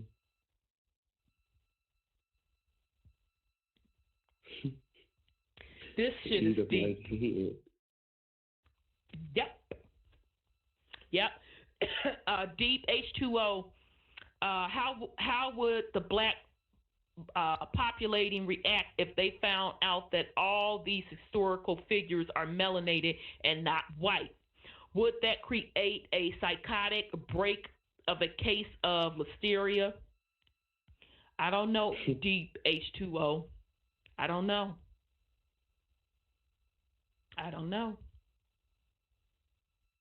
But the truth is, it's there. Whether or not they want to receive it or whatever, that's on them. Keep staying under the motherfucking spell. All right? But this truth, that's breaking these spells. All right? All right. So defending Jackson seemed to require threats that celebrated physical prowess over mental agility. If anyone dared insult the general, the story told of one Jackson fan, he would give him a pelt.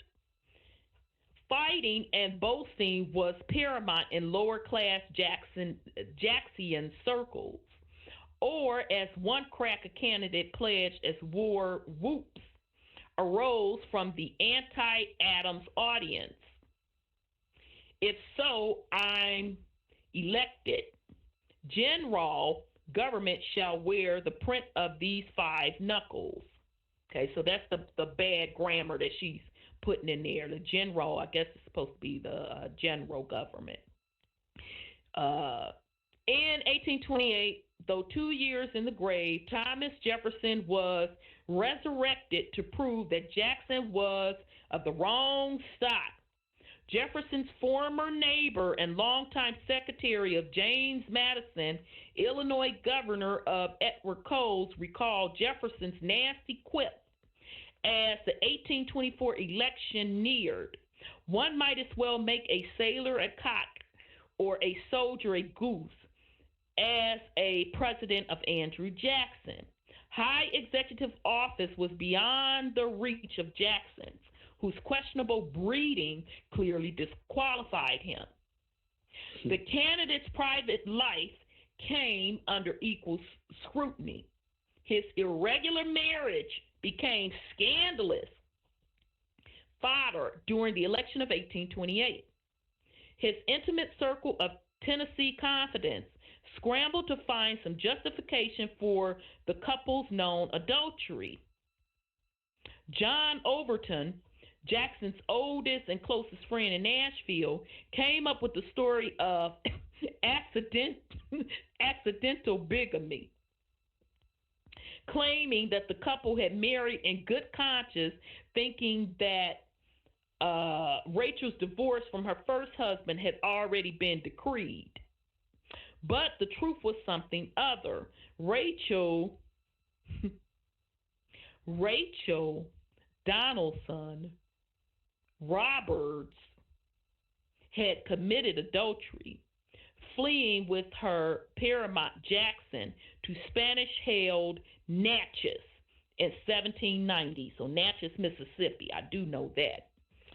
They had done so not out of ignorance and not on a lark, but in order to secure a divorce from her husband.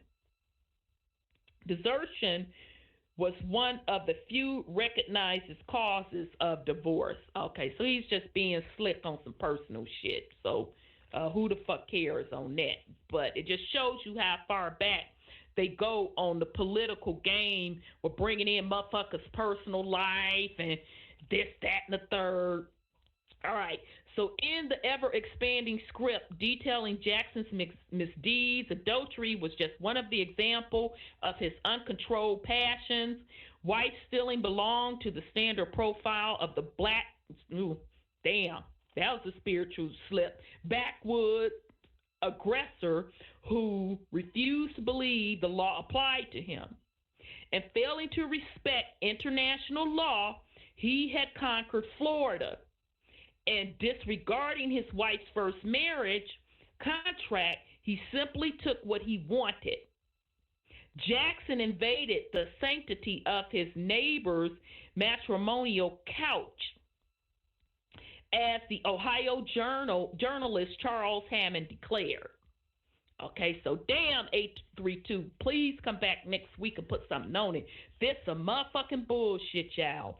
All sorts of vicious names were used in demeaning Rachel Jackson. She was called an American Jezebel, weak and vulgar. Yeah, they always got. Baby, let me motherfucking tell you. Put a fork in it, goddammit. This a done deal. Jackson was fucking melanated. Whew. All sorts of vicious names were used in demeaning Rachel Jackson. She was called an American Jezebel, weak and vulgar, and a dirty black wench.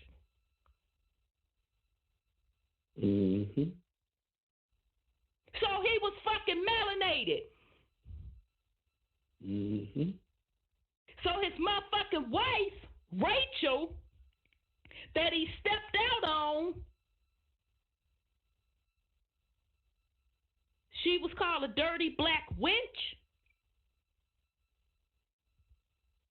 All of which pointed to her questionable backwoods upbringing. It was pro-Adams editor James G. Dana of Kentucky who luridly painted her as a whore. She could no more pass in polite company, he said, was racist outrage than a gentleman's black mistress, even if the black wench wore a white mask. Her stain of impurity would never be tolerated among Washington's better sort. Another unpoliced critic made a similar argument. Her cruel conduct might belong in every cabin beyond the mountains, he wrote, but not in the presidential house. So wait a minute, y'all. Shit, wait a minute, hold up, wait a minute. Jackson's old lady that he stole her from another man, that he creeped over the motherfucking Natchez to get the divorce, to say that her husband deserted her, whatever the motherfucking, and you know they still do that bullshit today. She was known as a black wench. He was swarthy. All right, y'all. Even without the marriage scandal, Rachel Jackson had the look of a lower class woman.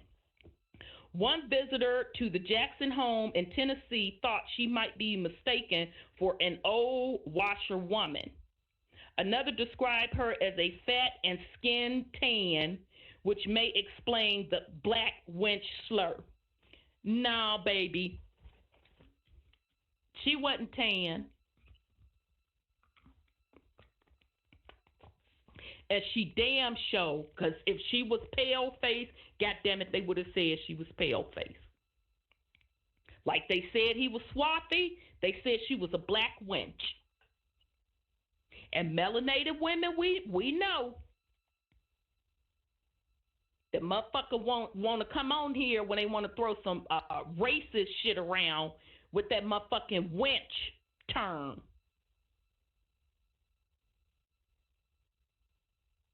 This shit, y'all, baby, we can't. And just the fact that Jackson, you got Caucasian people today.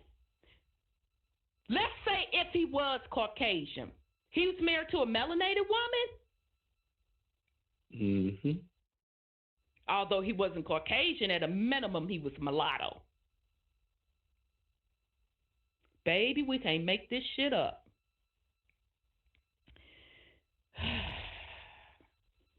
All right.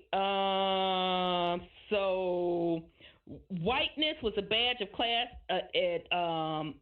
Whiteness was a badge of class privilege denied to poor cracker gals who worked under the sun.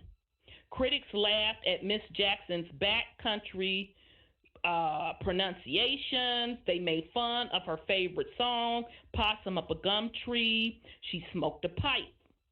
Alas, Rachel Jackson succumbed to heart disease shortly before she was meant to accompany her husband to Washington and take up her duties as First Lady. So she passed before he took office. Her death only intensified the incoming presidential hatred for his political enemies. Okay, all right, Nancy, I know, but you gave us enough information. His ass was melanated, at a minimum mulatto. Her ass definitely was melanated. Because they always want to throw the racial term black wench, and they ain't going to throw motherfucking fat up in there, too. I immediately got the ancient time. Wow. All right. So to be sure, even beyond class issues, Jackson, and then it also proves you all that we even have to relook at that term cracker. So that means it didn't apply just to Caucasian people. It was a class title. So it really meant that back up in the day, that the squatters / Slavs, which you would call hillbillies today, and melanated folks, who they would call backwards savages, were kicking it up in them swamps together. All right? Damn, she laying this shit out. To be sure, even beyond class issues, Jackson's candidacy changed the nature of democratic politics. One political commentator noted that Jackson's reign ushered in game of brags, Jacksonism, routinely exaggerated their man's credentials, saying he was not just the Knight of New Orleans, the country's deliverer, but also the greatest general in all human history. Another observer concluded that a new kind of talkative country politician had arisen, who could speak for hours before having finally exhausted the fountains of his panegyric on General Jackson. Bragging had a distinctive class dimension in the 1820s and 1830s. In a satire published in Tennessee, a writer took note of the strange adaptation of code of chivalry in defense of honor. The story involved a duel between one Kentucky knight of the Red Rag and a great and mighty walnut cracker of Tennessee. The nutcracker gave himself an exalted title, Duke of the Wildcat Cove, Little and Big Hog Thief Creek, Short Mountain, Big Boar Cave, and Crewell Bridge. So what did this kind of posturing mean? Like a certain master of gangster rap in the 21st century, crackers had to make up for their lowly status by dressing themselves up in boisterous verbal garb. In the Crockett manner, lying and boasting made up for the absence of class pedigree. This, too, was Andrew Jackson. He used duels, feuds, and oaths to rise in political pecking order in the youth star state of Tennessee. Now, that was interesting that she used gangster rap as an analogy. In my opinion, she didn't do that shit by accident. Okay? So another code for melanated people. Boasting, jive talking, with that bullshit, boosting themselves up, playing a role. All right. So while Jackson had little interest in squatters' rights, his party did shift the debate in their favor. Democrats supported preempted rights, which made it easier and cheaper for those lacking capital to purchase land. Preemption granted squatters the rights to settle, to improve, and then to purchase the land they occupy at a minimum price. The debate over preemption cast the squatters in a more favorable light. For some, he was now a hard-working soul. Sorry. I would all of a sudden get a message to upgrade. He was now a hard-working soul who built his cabin with his own hands and had helped to clear the land, which benefited all classes. The Whig leader Henry Clay found himself on the losing side of the debate. In 1838, Clay joked in the Senate that the preemptor might take his newfound rights and squat down in the spacious White House, occupied by one little man, Jackson's hand-picked successor, Martin Van Buren. Thomas Hart Benton, in quitting Tennessee and moving to Missouri, buried the hatchet with Jackson. As an eminent senator during and after Jackson's 2 terms in office, he pushed through preemption laws, culminating the Log Cabin Bill of 1841. But Benton's thinking was double-edged. Yes, he wished to give squatters a chance to purchase a freehold, but he was not above treating them as an expendable population. In 1839, he proposed arming squatters, giving them land and rations as an alternative to renewing the federal military campaign against the Seminoles in Florida. By this, Benton merely revived the British military tactic of using squatters as an inexpensive tool for conquering the wilderness. The presidential campaign of 1840 appeared to be the moment when the squatters morphed into the colossal common man of Democrat lord. Both parties now embraced him. Partisans of Whig presidential candidate William Henry Harrison claimed that he was from backwoods stock. This was untrue. Harrison was born into an elite Virginia planter family, and though he had been briefly a cabin dweller in the old Northwest Territory, by the time he ran for office, that cabin had been torn down and replaced with a grand mansion.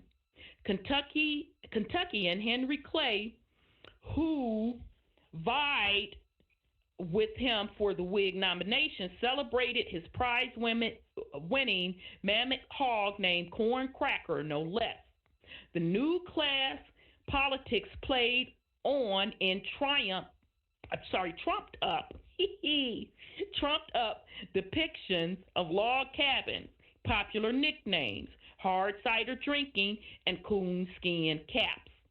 This imagery explains why Westerners and the poorer voters never fully embraced Jackson's favorite, Martin Van Buren, who was seen as a dandiest Eastern bachelor. In one Whig-inspired campaign song, the Dutch-descendant New Yorker was blasted as a queer little man mounted on the backs of Sturdy and Jack. The squatter all at once became a romantic figure in popular culture. This was true in St. Louis newspaperman John Robb's streak of squatter life. In one of the stories in the collection, Robb introduced a poor white Missouri squatter named Sugar.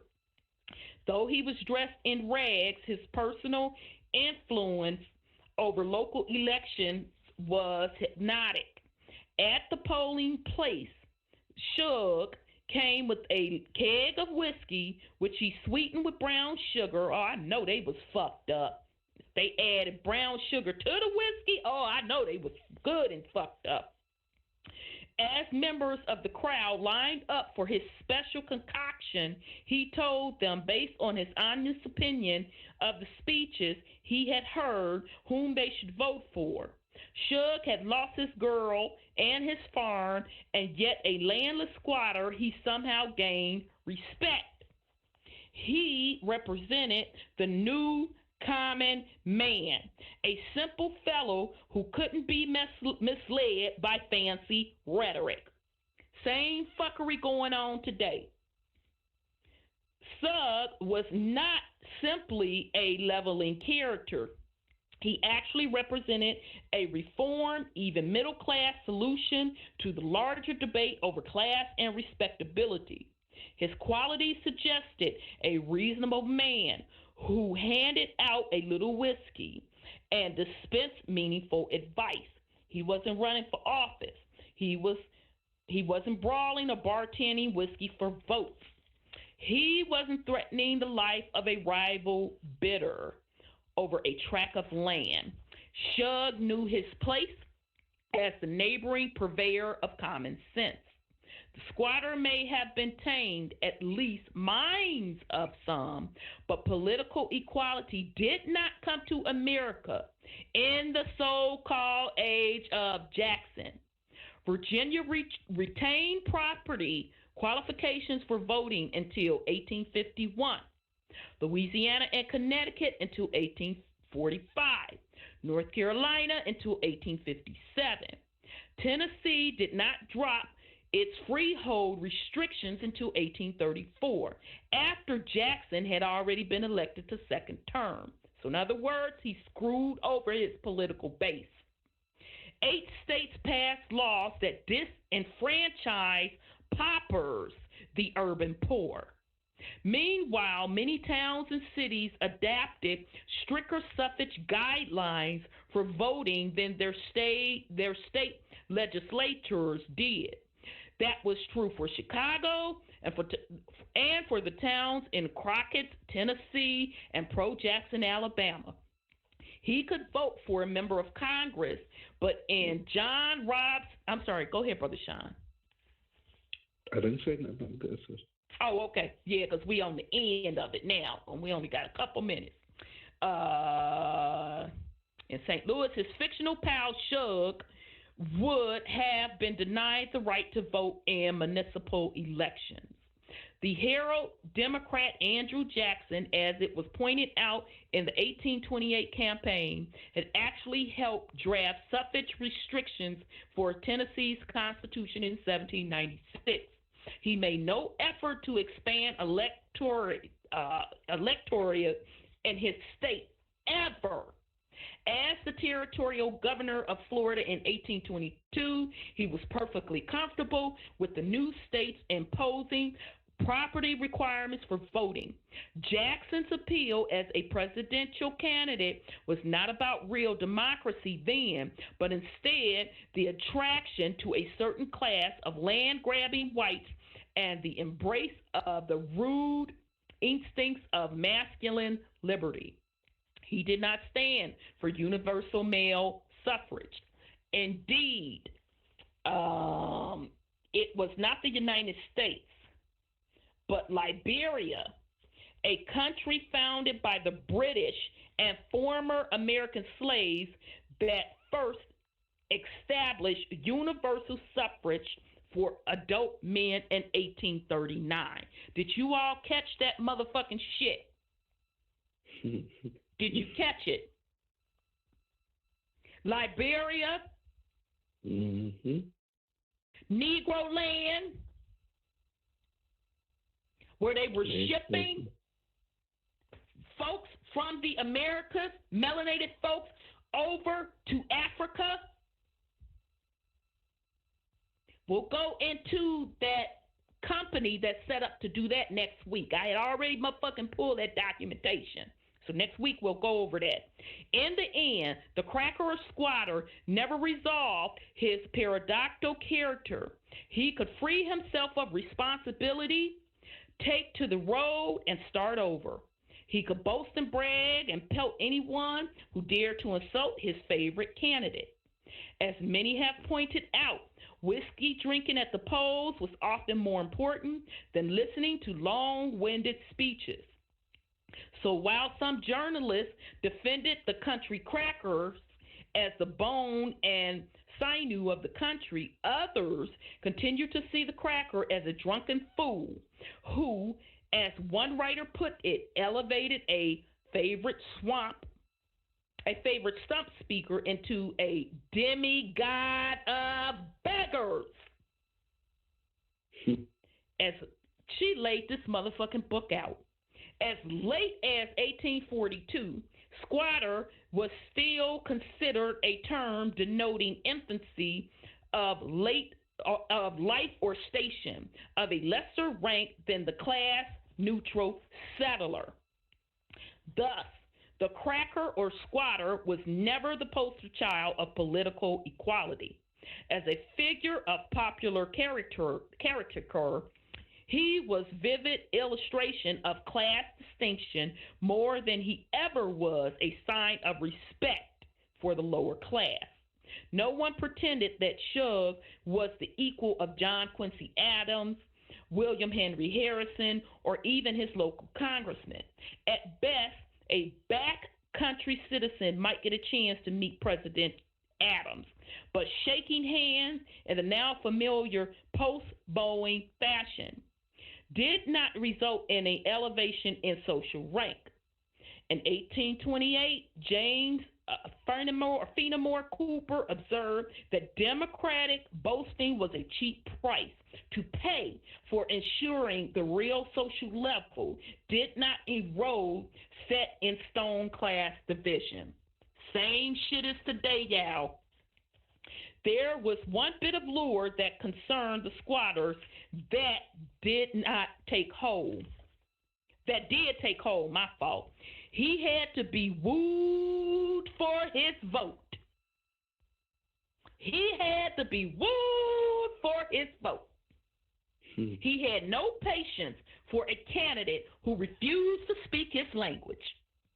That was the moral of another famous squatter story of 1840, The Arkansas Traveler, in which an elite politician canvassing in the back country as a squatter for refreshment The squatter seated on whiskey barrel before his rundown cabin ignores the man's request.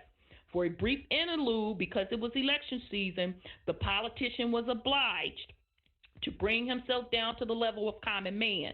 To get his drink and the squatter's vote, the politician had to dismount his horse, grab the squatter's fiddle, and show that he could play his kind of music.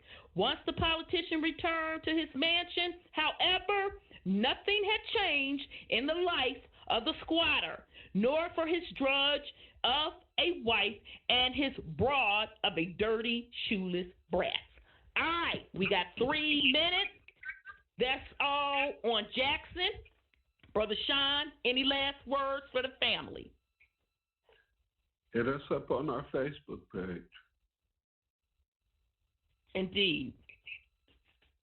Truth uncompromised.